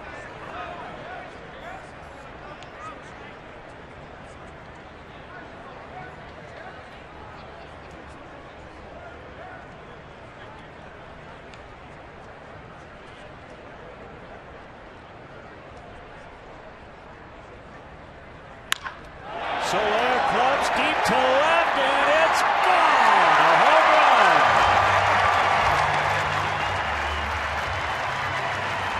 His third of the spring.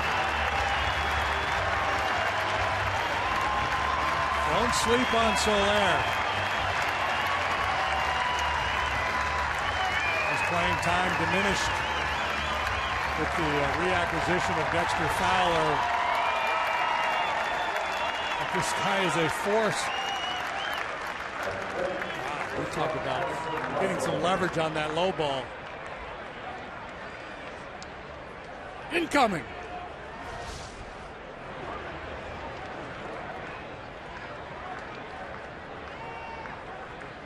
Five to 2. 4-run fifth.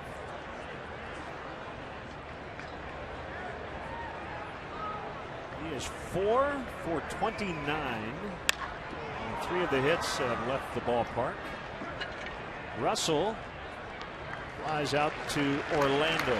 So the inning is over. Cubs put up 4. Half coming on the Soler line shot homer. They lead 5-2 after 5.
Five to 2.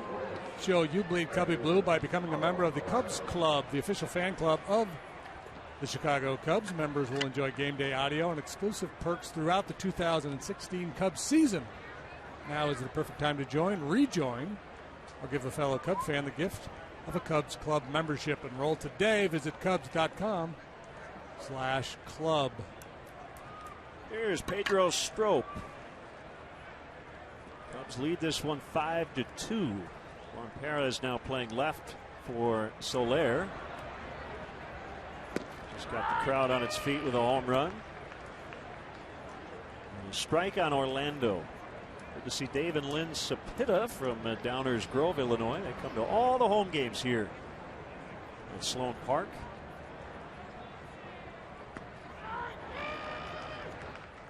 Oh, 2.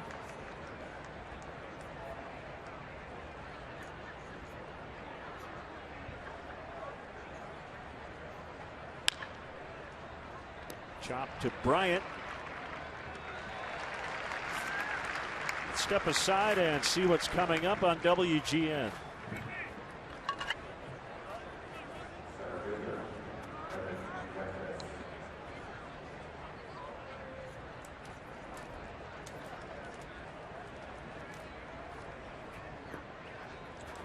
Our first of 3 spring telecasts here on WGN Sports. Cubs lead 5-2, 6th inning. Perez coming on. He's got it. 2 outs. He gets Fuentes.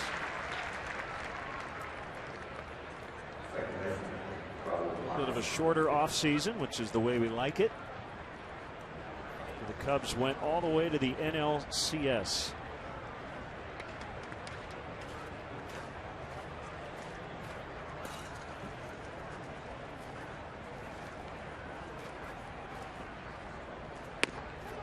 Mondesi bats lefty this time and takes ball 1. Strop features a mid-90s fastball. But probably his best pitch is the slider. He gets a lot of swings and misses with that. This is the kind of inning you like to see. Under 10 pitches for Pedro Strop as he goes 1, 2, 3.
Game summary. Cubs put up 4 in the 5th to grab the lead. Jorge Soler with a 2-run homer. Nice day for Dexter Fowler. And make sure you get amazing deals at the Honda Dream Garage Sales event now at your Honda dealer. That track off your iPod? I don't know. I'm kind of digging it. Yeah. Here's Wade Davis. He's pretty good. Yeah, he's really good. And pitched an 0.94 ERA last year. Saved 17 and 18 tries.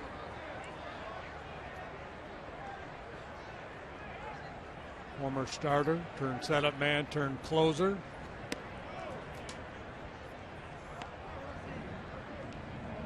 Some other changes for the Royals.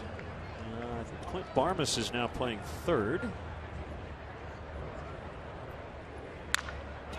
Ross in the air, left field. And Gore makes the catch. So Whit Merrifield is now playing 2nd. And in right field, do you want to try this one? What do we got? We've got Amalani Fuka. Fukofuka.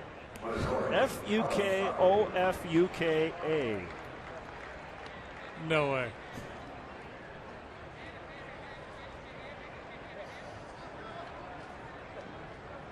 is over from minor league camp, so we won't get a look at the name on the jersey.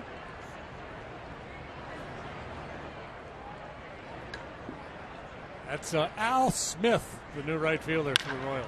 Kawasaki, base hit in the center.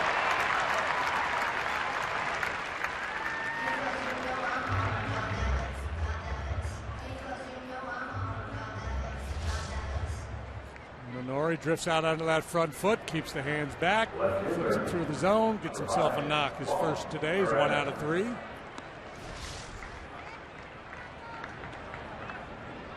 Might be thinking about trying to steal a bag.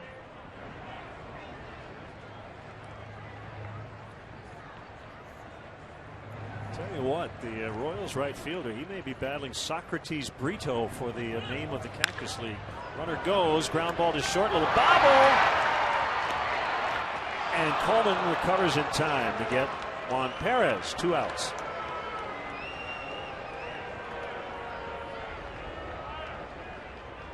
Yeah, there was a Padre player the other day too, like Jabari Blash or something to that effect. Yeah. Bobble, bobble, bobble, little mini panic, but at the end of the day, he gets his man. Kawasaki hard into the bag. Little kick, little jump for no reason. He's fun to watch play.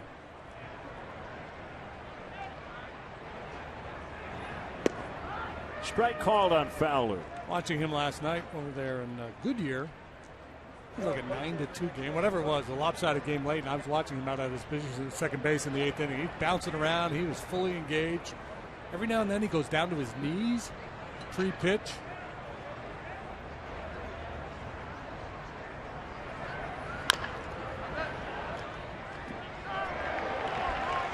Kawasaki became a YouTube sensation in Toronto.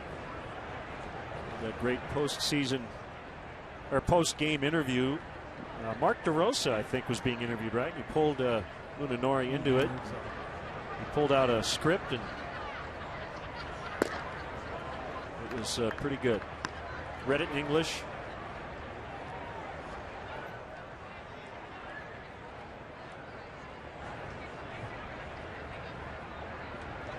He's able to poke fun at himself, which fits right in here.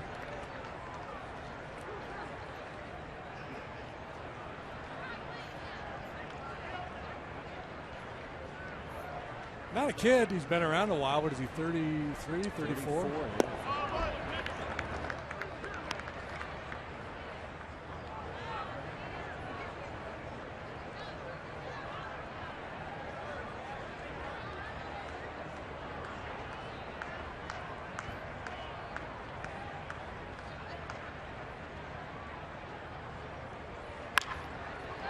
Fair ball. Knocked down by Butera. And he'll beat Fowler to the bag. It's 5-2 Cubs after 6.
We head to the 7th. The Cubs will host the 11th annual Race to Wrigley charity run presented by ATI Physical Therapy, Saturday, April 23rd at Wrigley Field.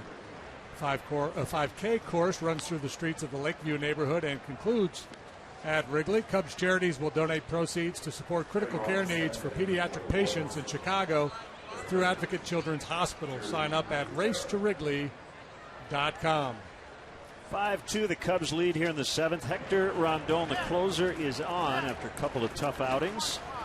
And good segue with the Wrigley 5K as Connie Falcone, the Cubs Director of Community Affairs, has joined us to tell us about all the great things the Cubs do in the community.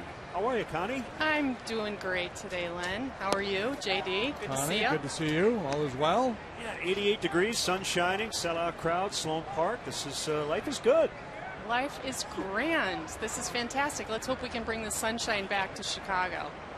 Let's discuss Cubs charities. And I know there's never an off season for the community work.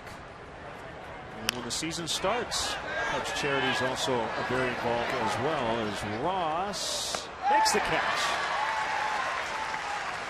Yes. Cubs Charities. We work around the clock all year long, and we're focused on creating improvements for health, fitness, and education for at-risk youth and families in Chicago. And to that effect, we hold lots of fundraisers to help raise money that we can give away throughout the year. There's Tony Cruz. There's the events calendar. Might be hard to kind of read through all that stuff. How about some of the highlights? Some of the highlights, well, we start, as JD said, with our Race to Wrigley, which is coming up. It's a great early season race. We encourage everyone to get out there and get fit. We have our annual Bricks and Ivy Ball, which is our signature fundraiser featuring players, and we have a silent auction, a live auction. It's an island theme this year, so we're going to have some fun with it.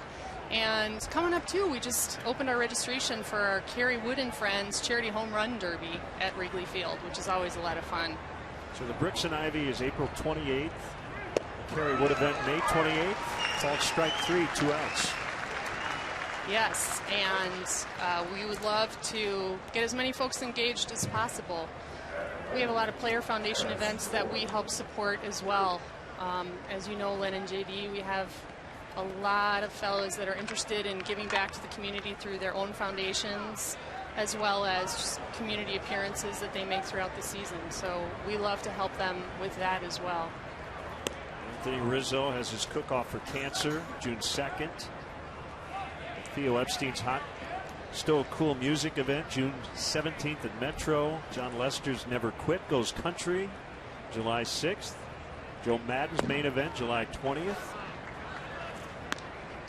Yeah, it's a busy summer. It's a busy summer, yeah. And I know you've been involved. Both of you have been really involved in helping us out at our player events, especially Hot Stove. I know it's near and dear to your heart, Len. Yeah, I mean, there are hard ways to raise money and easy, fun ways. That's easy and fun. That is. For all of us. Yeah, it is. It's a good time. We'd love to see, Cubs fans come out and support those events. It's hard not to find something that might intrigue you out of all those events, right? How big has the run become? What kind of numbers do you get? We see about 7,000 runners. Yeah, it's a big one. It's a big one. So CubsCharities.org. People want to learn more about these events, how to donate. Yes. One thing I'd love to let folks know about is our Cubs on the Move fitness program, which encourages kids to play every day. It's one of the places that our funding goes. We've just launched an online fitness challenge for students and teachers to participate in. It's CubsOnTheMoveChallenge.com, and there are some great fun contest prizes that kids can win, and teachers can win for their classrooms a $2,500 donation.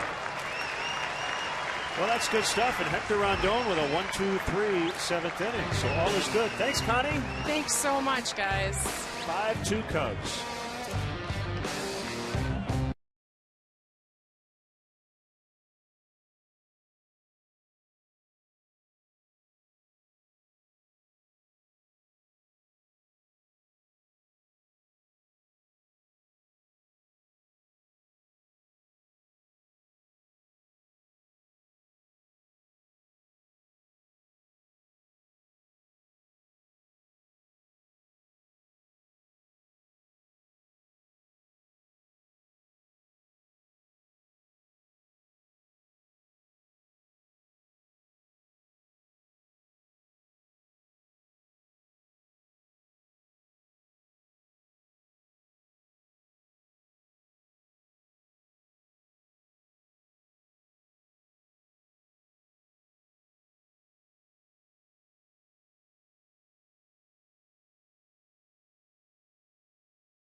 Fan Cam.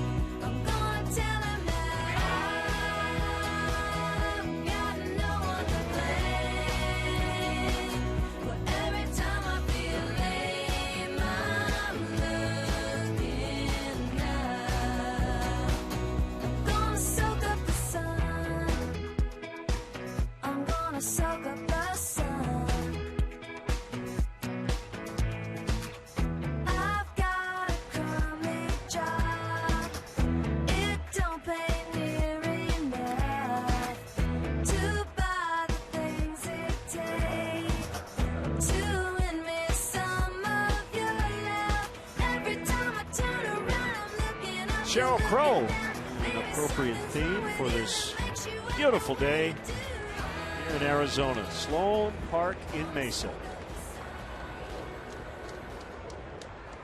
Right-hander Luke Hochevar, Hector Rondon. That's the kind of outing he wanted. He was pretty excited in the dugout, wasn't he? Him running off the field, having some fun. He hasn't had a great spring, but a very clean, powerful inning there. By the way, if I didn't mention it earlier, Jason Hayward moved from right to center. Yeah, there he is.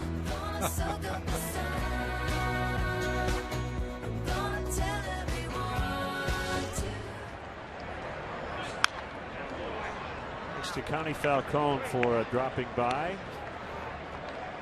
And again, CubsCharities.org to learn more. Make a donation, buy a raffle ticket, a video board message. I'd love for you to get involved.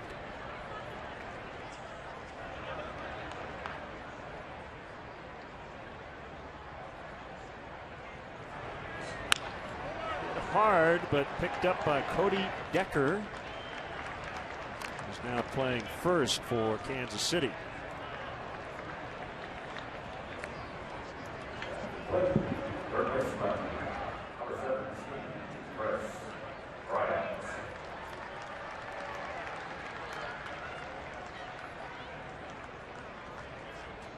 And a new spring training record, 15,520.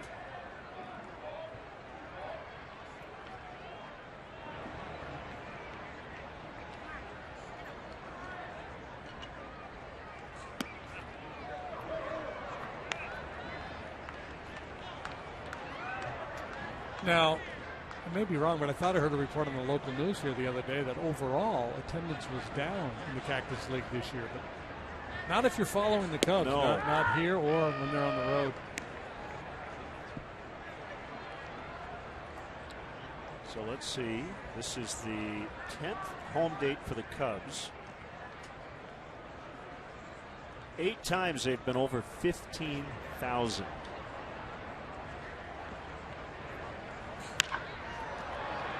Easy fly ball to center. This is Brandon Downs to make the catch.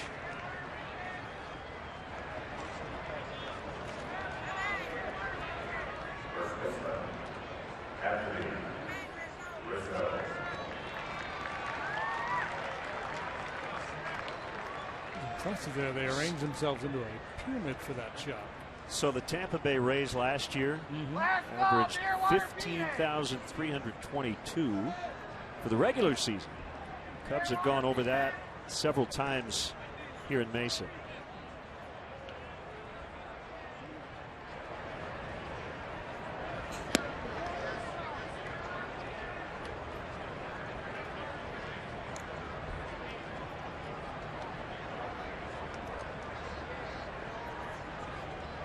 Ball, no strikes on Rizzo.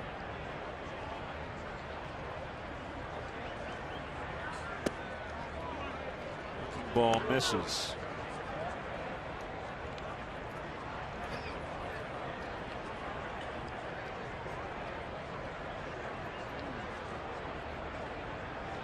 Hochevar, a former #1 pick. Struggled as a starter with the Royals and has found success since moving to the bullpen.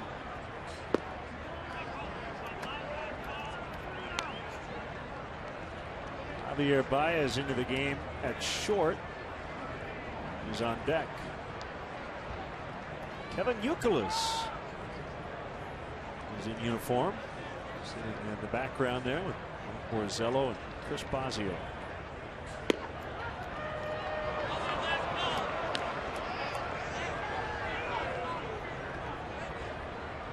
Looks good in the Cub uniform. The Greek god of walks.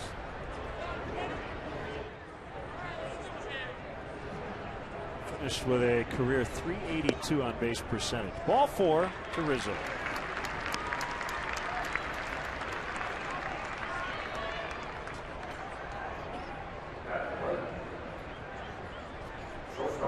We've seen a lot of special instructors here at camp. Randy Hundley, Billy Williams, the Hall of Famer. There's the ball girl, bat girl. Rick Sutcliffe, Ryan Sandberg, another Hall of Famer. Good to see him back in a Cub uniform. Kerry Wood, Ryan Dempster will be here. So Rizzo's afternoon is over. Pinch runner.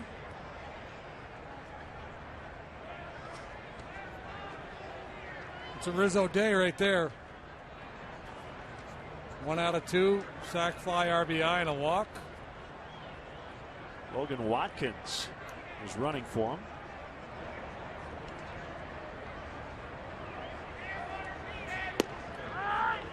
Breaking ball strike.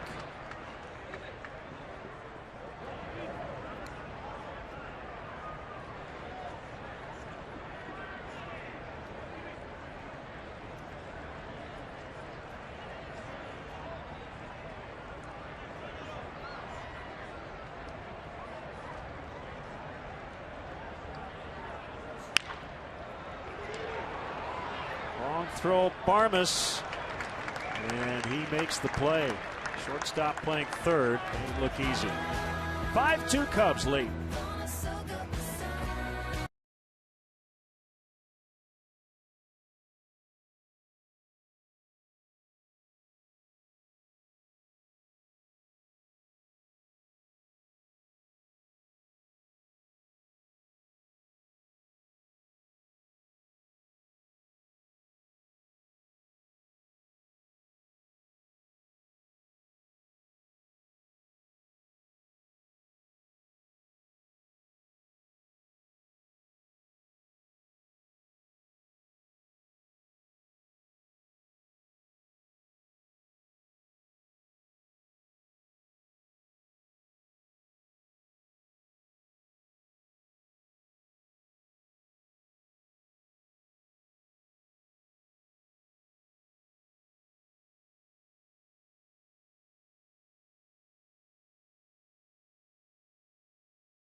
Stat of the game, but we're going to supersize the great 8 and make it 9 because the Cubs will have the DH available on opening night in Anaheim. This is just a guess. On our part, you see the two newcomers, Zobrist and Hayward. The good news is, JD, Joe has a lot of options. You know, sometimes you hear those stories about a manager with a team that's in a tremendous losing slump, and they, you can't figure out a winning combination. He'll just throw all the names in a hat and pick out a lineup. Really, Joe could do that on a daily basis and still feel really good with what his lineup looks like. It is brought to you by Mattress Firm, where we want you to sleep happy, guaranteed. Remember, If it's over 8, it's time to replace. Andrioli makes the catch.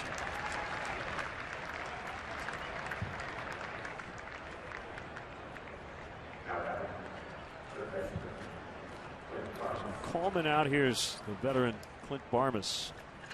Richard's been sharp here in the early going, and a really nice addition last year. The Cubs picked him up in July, worked a few games as a starter, and then moved to the bullpen.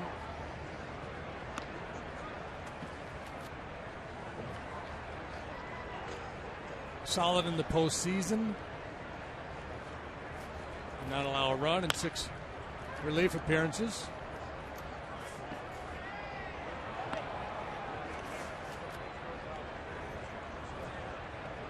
Strop and Rondon with probably their best outing so far. Each went 1, 2, 3. In relief of John Lester. Lined and caught by Negron, the second baseman.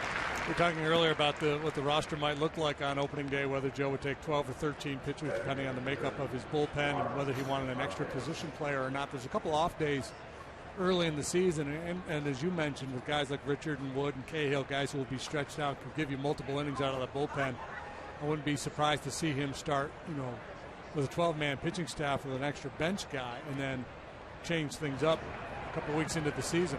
You start the year, theoretically, your bullpen is perfectly ready to go. Everybody's well rested. They haven't had too much work. They've had enough work.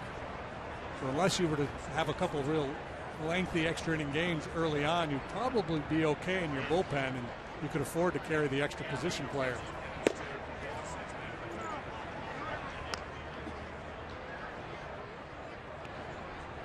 So the versatility of your pitching staff could make it easier to carry an extra bench player, and the versatility of your position players could make it easier for you to carry an extra pitcher, because they've got 3 catchers with Schwarber. Just depending on where you are, yep. you see, that's one of the changes in the game. The roster machinations through the course of the season, way more up and down depending on need than there used to be years ago. That'll be a base hit. Baez kind of cheated the other way, expecting maybe a ball to be hit toward the middle. Instead, he pulled it through the hole, and I don't think Javi necessarily had a play anyway. Watch Baez, the shortstop. He's reading pitch location, and he's also reading the actions of the hitter. He finally started to drift a little bit, so he thought it looked like he was going to be trying to push that ball the other way, but he rolled over on it and pulled it. Orlando Caliste is running for Infante. Yeah, but who's hitting? Amalani Fuka.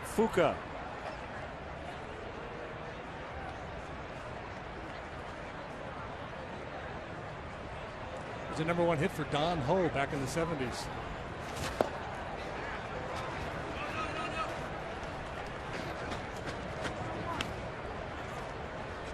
Ball and 1 strike. I'm going to type it into my Google machine here, but I'm afraid of what's going to come up. He is a 5th-round pick, 2013. He's from Hayward, California.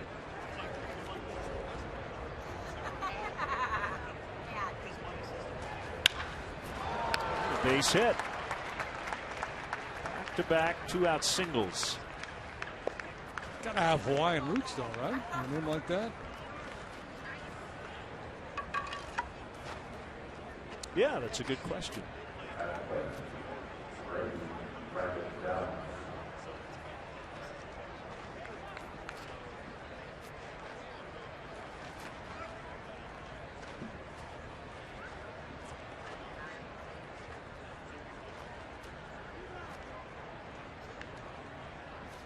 Brandon Downs.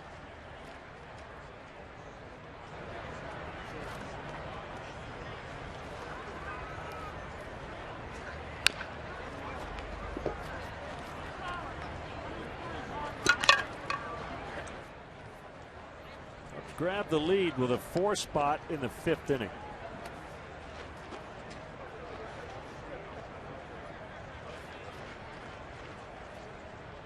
So John Lester, he made that throwing error. He went 5 innings, gave up 2 runs, 1 earned. He is the Cubs pitcher of record.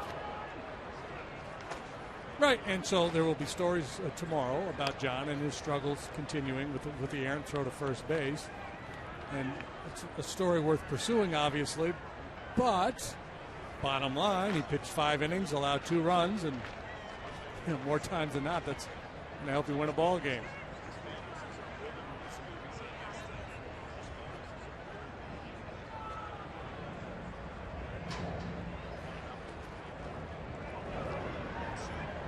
Richard with the 0-2. He got him looking, and the inning is over. Royals strand 2, 5-2 Cubs.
Team will try to tack on here in the bottom of the 8th inning. Lazy Sunday afternoon. And great to see Pat Hughes and Ron Coomer, Cubs radio tandem. Got a new flagship station, 670 The Score this year. And got that Brady Bunch box thing working, although we do too, with the way the windows are situated. Little Hollywood Squares action. Right. Veteran right-hander Ross Ohlendorf on to work for the Royals. Ooh, there's that old school windup. Paul Bird thing working.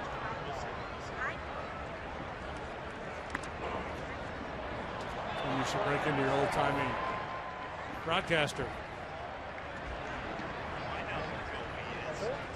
We have an update. Breaking news.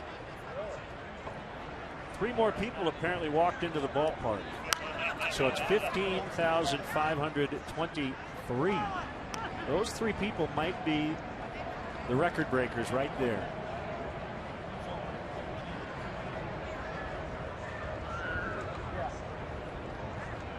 Don't seem overly impressed by that. They're blasé about their accomplishment. Act like they've been there before.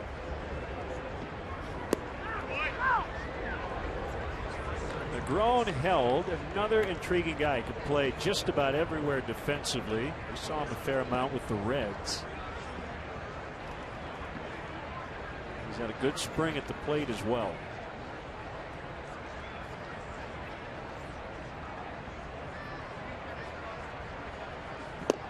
He strikes out looking.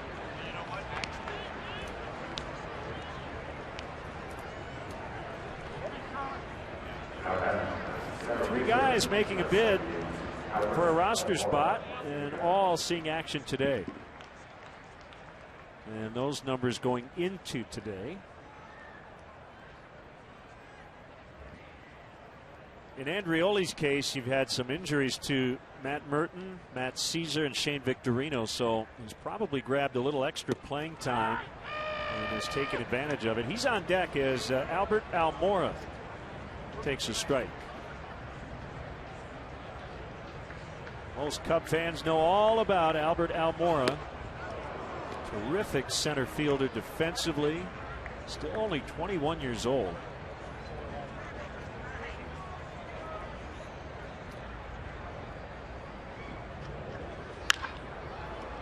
It's a fly ball to right.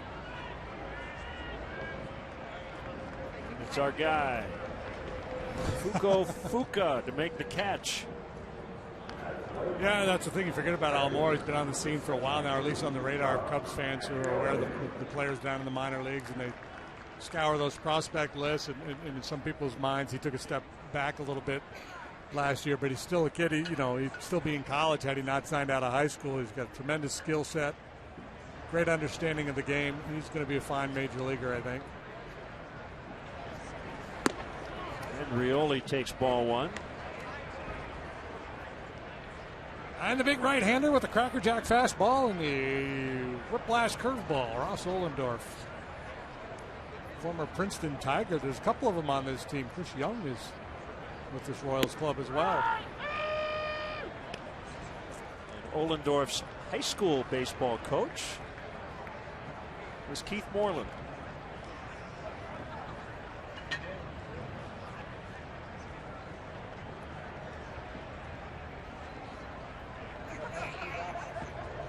Zonk would have appreciated that old school windup. Oh,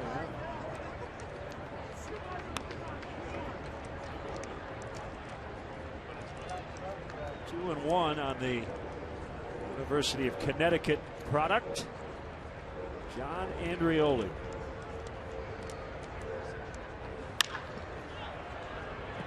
Another one into the corner. And Fuka makes a catch. Please hit it to somebody else. We go to the ninth, 5-2 Cubs.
Next weekend on Saturday, 3 o'clock Central Time. That's the 26th of March. And we'll have another huge crowd here in Mesa.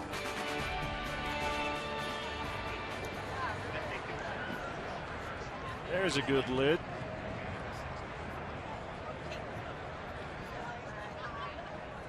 Ninth inning. And right-hander Spencer Patton trying to get these final 3 outs. Whit Merrifield takes ball 1. Cubs acquired Patton in a trade with the Rangers in the off season. Last year, 27 big league games, 1-1 with a high ERA. That was with the Rangers.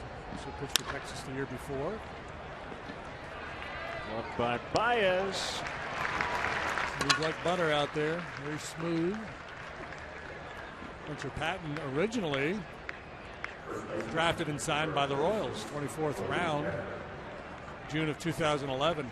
A native of Urbana. Pitched at SIU Edwardsville.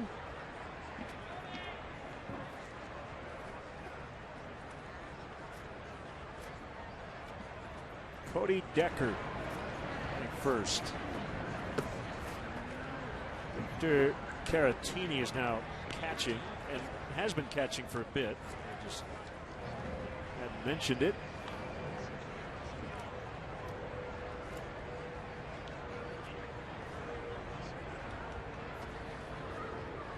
One ball and no strikes. This game is a bit of an oddity in that it's kind of a normal score.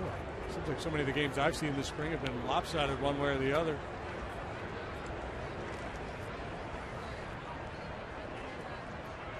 Cubs 4 consecutive days this past week. They lost 10-2. They won 11-1. They lost 10-0 and then won 15-4. So you're absolutely right.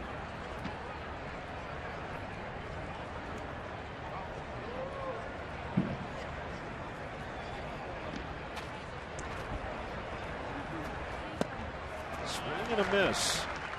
After today, there'll be 9 more here in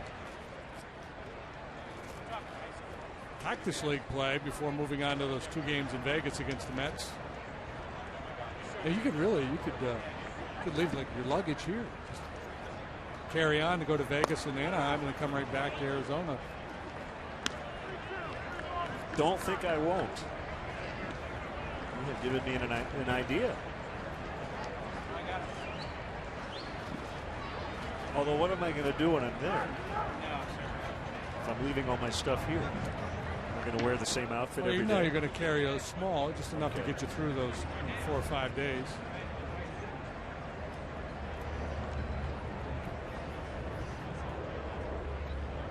You have given me something to think about.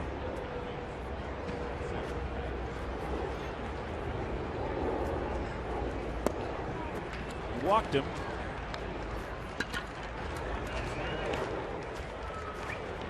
That will be it for Patton. Here comes the manager.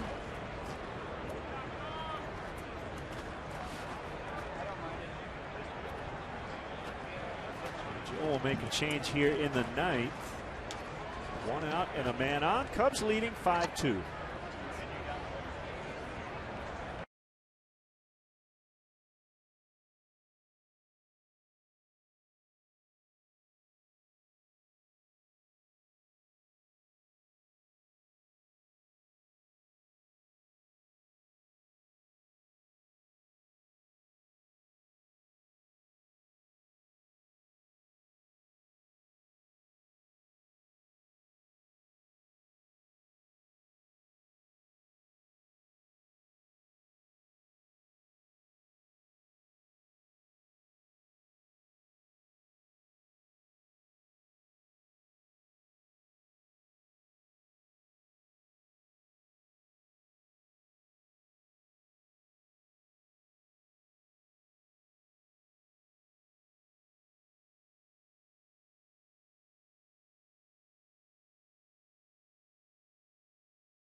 1 out, 9th inning. Cubs lead by 3, and a runner on. Hara signed a minor league contract with the Cubs back in February with an invite to Major League camp. Plenty of experience, former starter with the Brewers, and then made the move to the bullpen. He had some success out there, first with Milwaukee and then moving on to Cincinnati. That's where he was last year. He was 1-2 in 40 appearances with a 3.90 ERA, pitching for Cincinnati last season.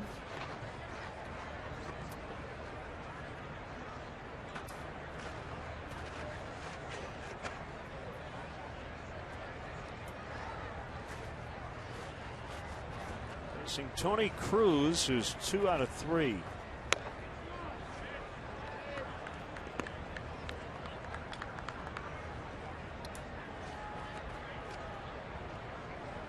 His former team just signed Ruben Tejada. They had a hole at short to start the year. Cardinals with Johnny Peralta's thumb injury.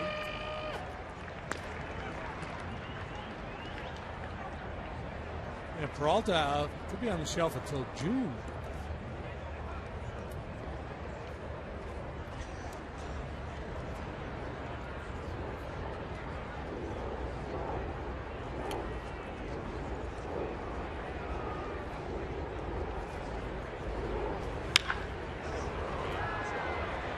And Rioli makes a nice running catch for out number 2.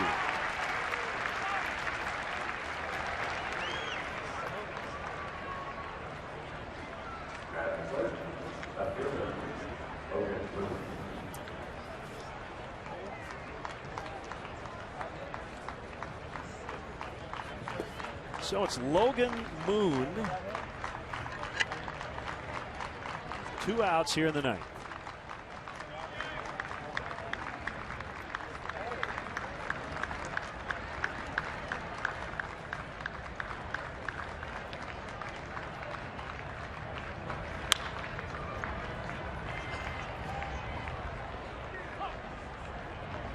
Soler and Moon in this game. Should be in Jupiter, Florida.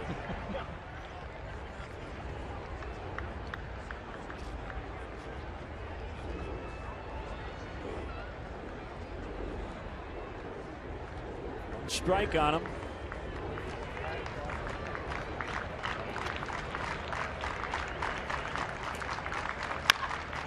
Chopper up the middle.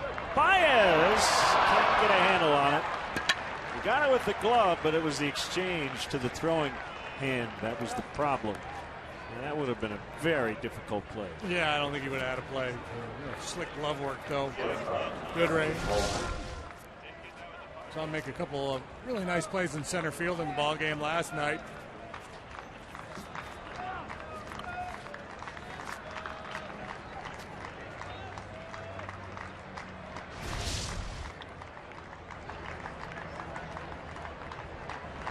Bring up Dusty Coleman, representing the tying run.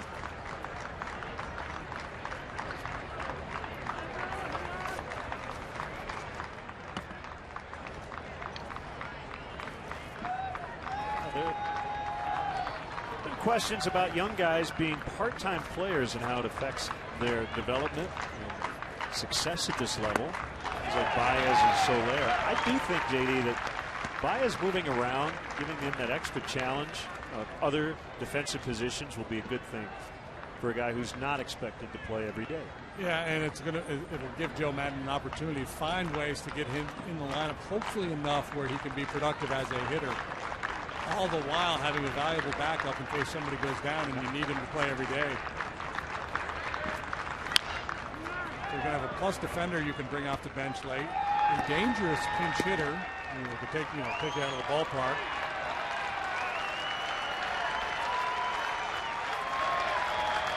Back up Russell at short, Zobrist at second, even Rizzo at first. You mentioned center to play third.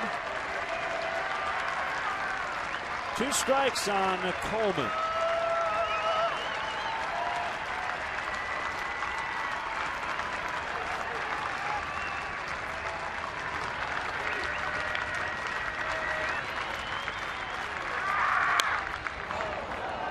that's going to be one of the challenges for Joe. He's got to find a way to get him some starts. He's not a guy like Johnny Herrera on last year's club where he was a backup that you could sit for 2 weeks and then run him out there. Baez is a guy you're going to want some production out of, so you got to find a way to get him an occasional start to keep him sharp.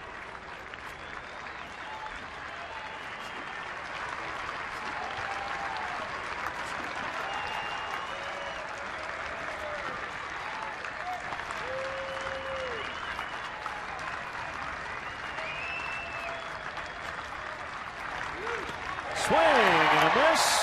Throw will go to first. Cubs win. The Cubs beat the Royals in Cactus League play. 5-2 our final, and we'll have more in a moment.